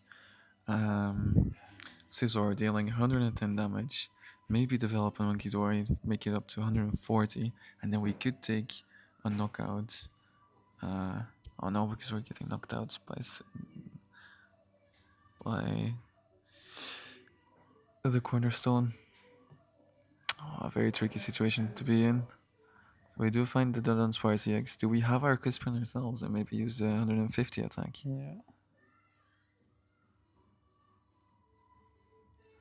If we Crispin, attack with the Dunsparce, put it up to 200 damage, we effectively tell Tom to not attack. Yeah, because the monkeys are back in the deck, right? So. Not attack unless you can find the boss.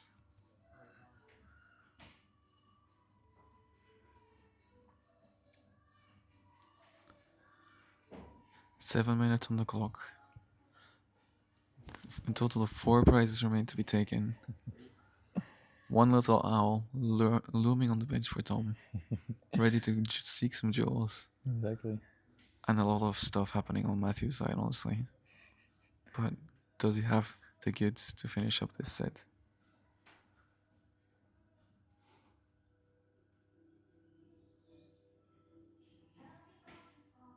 Checking his hand while resolving this artisan. Not sure. Doesn't want to grab the monkey yet. Decides not to. Do so. I assume he still has the option to do it next turn. It might be a case of not showing it to Tom. Like don't make it obvious. Yeah, exactly.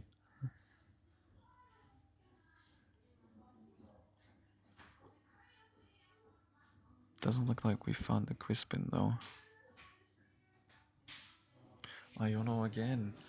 I think that must be the last Iono, right? I think so. Okay, so Iono with retreat into the Dunsparce might be good. Yeah, Tom only accesses 2 cards off of this.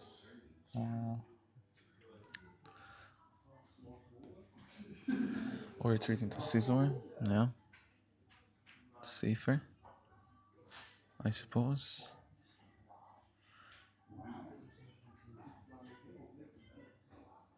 $110 damage coming in, going up to 160 remaining. So draw. It's so I was so scared for the slam down there. Can Matthew actually hunt down the the Hoot next turn instead?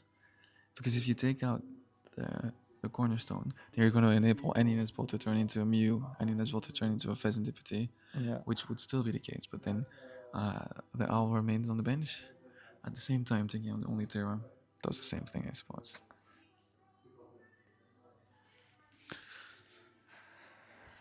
Yeah, we can assume that Tom doesn't have much. Maybe he wants to. Oh, he has the Mew EX actually. Oh no. Oh no, we would hate to see it. The Mew EX comes down, and we're going to be restarting. Oh, what is it going Let's to see be? it. 2 cards. The body language isn't as clear. I think it's a Fizz, but it's not live right now. I think I saw a black card in there. Another bird. The bird is really the word for Tom right now.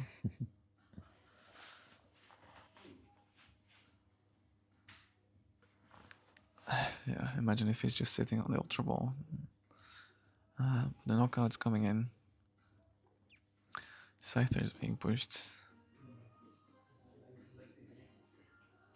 No price was taken for that, with the Legacy energy coming into effect. Legacy is also not an effect on the Pokemon, so Cornerstone's attack of Demolish wouldn't negate it. I think we're going to be counting the Iono here, right? Probably.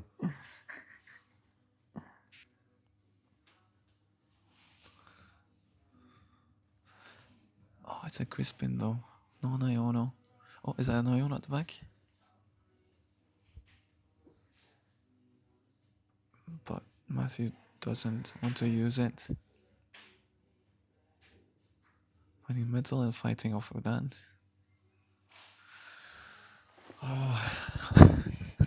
What a game. I think the board's looking fairly okay for Tom in this Yeah. situation. With the Terra going though, we're gonna need to find a few more things. Actually, we don't have a really good way to reach the 270, right? So we're gonna need to find a Nesball for a new Terra and a boss's orders off of a Mew and a Fizz.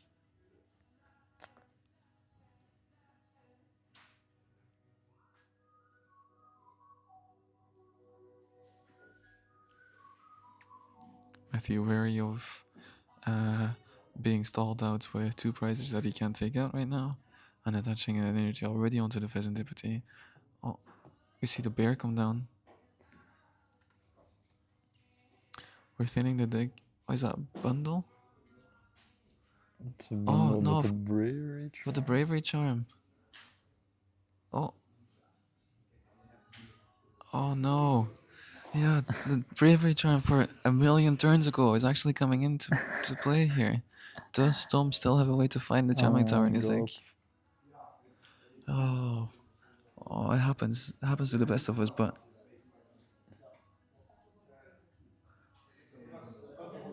he's already an artisan for the bundle, yeah. So it's going to be nest balling here. Does he still have his Fizz in deck? Does he still have options to draw? Just nicks me. Oh, but we still see 5 more cards.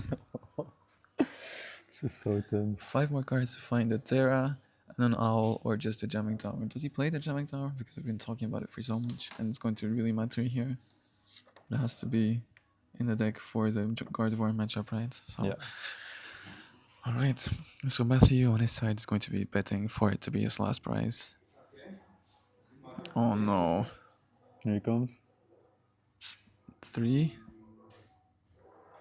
Pulse was already played for turn, so the Turo isn't relevant. Wait. Oh no, bundle was played. Yeah. Okay, that has to be it then, right?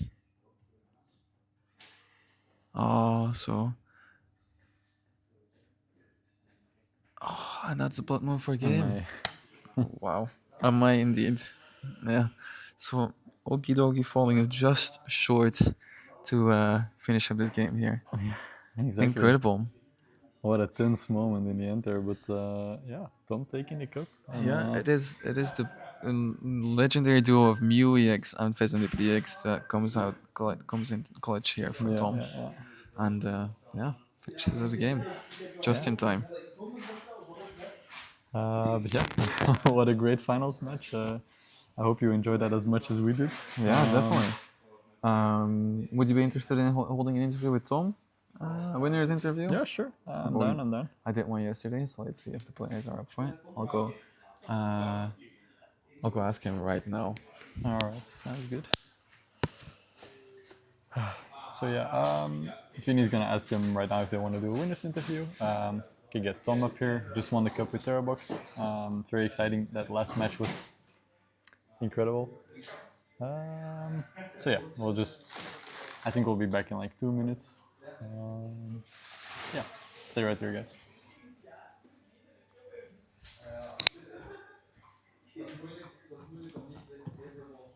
Gedaan, ja? Ja, dat is. Belangrijk. Ja.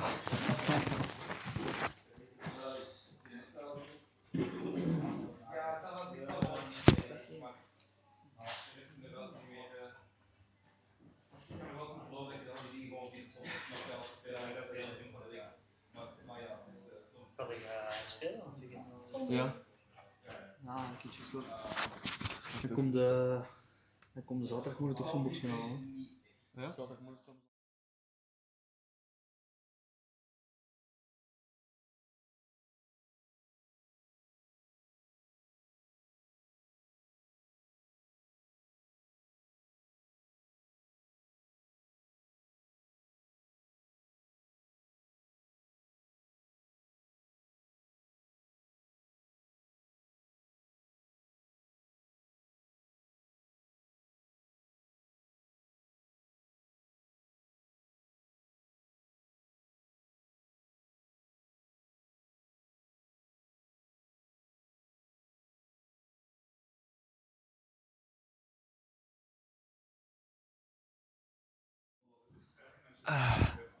So sorry, guys, for that, but we did manage to grab Tom. He's on his way. I'm just gonna change my name really quickly to him, to the big winner. You're gonna swap with me. I'm just doing some changing of your name. Have it on stream. And there you go. You can clip it on your shirt or just hold it. Don't worry. Whatever feels more comfortable to you. Yeah, so we've got Tom right here for our exclusive winners interview. Hello, Tom. Welcome. Hoe hang ik dat vast? The magnet comes off, so let me just do it for you. Winners deserve some better service, right? There you go. Winning can, but winning is possible. This is pretty hard. Exactly. So, hi Tom. Welcome. Congrats for winning the cup. Thank you. Yeah. First question: how does it feel to not come to locals at all? Just come once and just win the whole thing. Pretty good. Didn't expect it, honestly. But yeah, I played quite a bit on online, so I guess that helped. So, did you still keep up with like the meta? Keep up with the decks? Did you have an idea what you wanted to play in mind, or did you just come here like expecting to have some fun? Both. I did keep up with the meta, especially the last few months, I would say. When I decided to buy some cards again, I kept up with the meta a bit more than before, and that's when I started playing quite a bit more online. But then I ordered one specific deck, which is this one, and it didn't really do too well in the major tournament, so I was That's a little bit worried. But online it felt pretty good, and it felt like I could pretty much counter maybe not, but have a 50-50 at least in very many matchups. Yeah. So it felt like a decent play. I could have asked Jimmy for another deck, but I didn't, and yeah, quite happy. Okay, great. Sounds great. Yeah, so let's talk about that that final set. Did you have any experience into Okidogi already before this game, or? Well, I played Jimmy as well in the round 3, I think. Okay. Yeah, I played it before. The round 3 was a little bit easier because Jimmy priced double scissor in one of the games. Right. Yeah, the first game now I made a major misplay, and I didn't realize until Matthew said that's 210. The first game it was, and then I thought it was 160. I didn't count one of my abilities. Right. But then yeah, I know it was. I knew it was pretty hard, but I felt like it was 50-50. I played well, and I think I did. Got a little bit lucky sometimes, I Yeah, must yeah. admit. But No, yeah, it's for sure great identifying of some lines by you. As we saw in the second game as well, we feel like we were commentating over it and we thought that you didn't really have anything. But then in the end, like kind of having the small bench, not going for the fan rotom, yeah, really paid off because you could go into the crown opal Yep. and into the orgapon again. So did you plan on doing that same game plan going into game three? yeah. Or, But in game three, my Terrapagos was prized, so oh, I felt pretty bad when I saw that. I didn't draw it with the first prize. I think I drew the third prize. Maybe it was way too late. So that didn't feel good. But then I drew into pretty much anything I need, so I can't complain really. Yeah. okay, okay, great. So it's kind of a final question. Are you going to Utrecht next No. weekend or no? Okay. No. Would you recommend playing your deck? Yeah, definitely. Actually, I talked a little bit with Brent Hedmans. Yeah.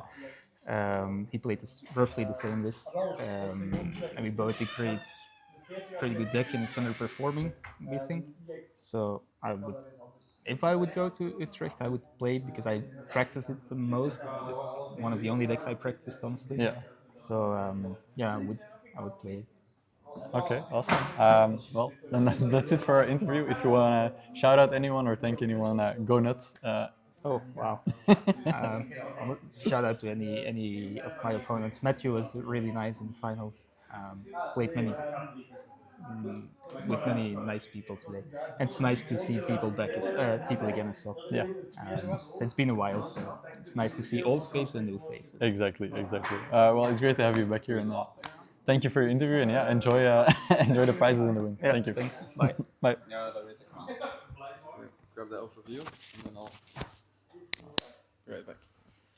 Thanks for coming on, Tom. So it's back to me, just to briefly round up the stream. Big thank you to TCGShop for hosting it, for having us. There you guys. There you guys go. Where did the notebook go? Oh no, it Now disappeared. the notebook is gone, But just like a little snapshot of what's happening in the back. People just like still trading a little bit, playing some casual games, and it's a very nice evening here in Belgium. that was nice. All in all, lovely day. Thanks for having me. Well, thanks for casting with me. Of course, Victor. always a pleasure. Yeah, and we'll see you guys soon. I don't have an immediate schedule yet, but I will be back normally in London in 2 weeks for the Badger Cup. I think. Still talking about that, but I will be. That would be with at least Zane and Charlie, and maybe some other interesting people from London. But keep up to date on the schedule via my Twitter, and yeah, have a nice evening, guys. Talk to you later. Okay, bye bye.